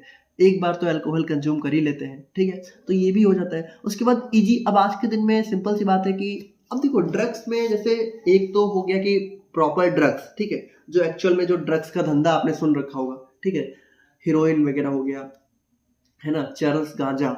और एक हो गया कि जैसे स्मोकिंग भी एक टाइप का देखा जाए तो ड्रग का ही काम करता है ना? तो आजकल बहुत अवेलेबिलिटी भी ईज़ी हो चुकी है ना? किसी न किसी तरीके से मिल ही जा रहा है। फैमिली प्रॉब्लम्स की बात करें तो वही चीज़ है कि फैमिली में प्रॉब्लम्स है, टेंशन है, तो उसको भी दूर करने के लिए लोग नशे का सहारा लेने लगते हैं। और कभी-कभी थोड़ा-सा जेनेटिक फैक्टर्स भी होते हैं कि थोड़ा-सा जैसे मान लो जिनके ऐसा बोला जाता है ना कि जिनके फादर को नशा है, फिर उनके बच्चों को भी हो जाता है, फैमिली को देख के थोड़ा-सा जीन्स भी ऐसे डिज़ाइन हो जाते हैं। सिम्पटम्स की बात करें तो यहाँ पे देखिए वही चीज़ है कि सिम्पटम्स क्या है भाई, कोई नशेड़ी है, कोई नशा कर रहा है तो उसको क्या होगा कि उसको यहाँ पे बहुत ही स्ट्रॉन्ग क्रेविंग होगी ड्रग्स की, बिहेवियर चेंज हो जाएगा, मूड स्विंग्स होंगे उसके बिल्कुल बार-बार, थोड़ा-सा भी जब तक वो नशा नहीं करेगा तब तक उसको बड़ा ख़राब सा लगेगा, है ना? वो किसी से अच्छे से बात ही नहीं कर पाएगा। Loss of control over use, यानी कि आप लोग बिल्कुल लॉस खो चुके हो, सिगरेट पी रहे हो तो दिन की 10-10 पी जा रही है, नेग्लेक्शन ऑफ काम-वाम करने में बिल्कुल मन ही नहीं लग रहा है और फिर धीरे-धीरे हेल्थ प्रॉब्लम हो रही है, फिजिकल वीकनेस हो रही है। ये सारे हमारे यहाँ पे सिम्पटम्स हो जाते हैं। अब देखो इसको हम लोग कैसे प्रिवेंट कर सकते हैं, कैसे हमें इसे कंट्रोल करना है? तो देखो सबसे पहला तरीका है हेल्थ एजुकेशन। तो भाई हमें लोगों को अवेयर करना है कि क्यों हमें ये सब चीज़ें नहीं करनी है। क्योंकि ये सारी चीज़ें आगे चल के बहुत प्रॉब्लम कॉज़ कर सकती हैं। इन्हीं सारी चीज़ों की वजह से हाइपरटेंशन होता है, इन्हीं सारी चीज़ों की वजह से डायबिटीज़ डेवलप हो सकती है, इन्हीं सारी चीज़ों की वजह से कैंसर हो सकता है। अवॉइड पीयर प्रेशर, मतलब हमें यहाँ पे बिल्कुल साफ मना करना है ड्रग से। और बैड कंपनी, मतलब यहाँ पे अगर हमारे गंदे दोस्त हैं, ठीक है, अगर हमारा सर्कल सही नहीं है तो हमें उस सर्कल को छोड़ देना है। हेल्दी लाइफस्टाइल, मतलब कि हमें जहाँ पे एक्सरसाइज करनी है, हेल्दी और पॉजिटिव एक्टिविटी करनी है, ठीक है। काउंसलिंग एंड सपोर्ट की बात करें तो यहाँ पे हमें जो है बेसिकली अगर मान लो कोई पर्सन है जो कि ड्रग एडिक्ट बन भी चुका है, तो हमें कोशिश करनी है कि जो भी फैमिली वाले हैं उसको सपोर्ट करें, और जो साइकोलॉजिस्ट है, ठीक है, वो उसको जो है काउंसलिंग दे। अर्ली ट्रीटमेंट की बात करें तो यहाँ पे जो है, अगर मान लो किसी को हो भी गया है नशा, तो बहुत सारे नशा मुक्ति केंद्र होते हैं, बहुत सारे ऐसी दवाइयाँ होती हैं जो कि नशे को छुड़वा देती हैं। और यहाँ पे देखिए सिंपल सी बात है कि जो ड्रग सप्लाई और यूज है, उस पे सरकार को एक बहुत ही स्ट्रिक्ट कंट्रोल मेंटेन करना चाहिए। तो ये सारे हमारे कुछ जनरल प्रिवेंशन हो जाते हैं। और यहाँ पे देखिए इसी के साथ हमारा यूनिट नंबर 2 भी कंप्लीट कवर हो जाता है। तो अगर आप लोगों को वीडियो अच्छी लगी हो, समझ में आई हो, तो वीडियो को लाइक कर दीजिएगा, अपने दोस्तों के साथ शेयर भी कर दीजिएगा। बाकी मिलते हैं नेक्स्ट वीडियो में, तब तक के लिए थैंक यू सो मच।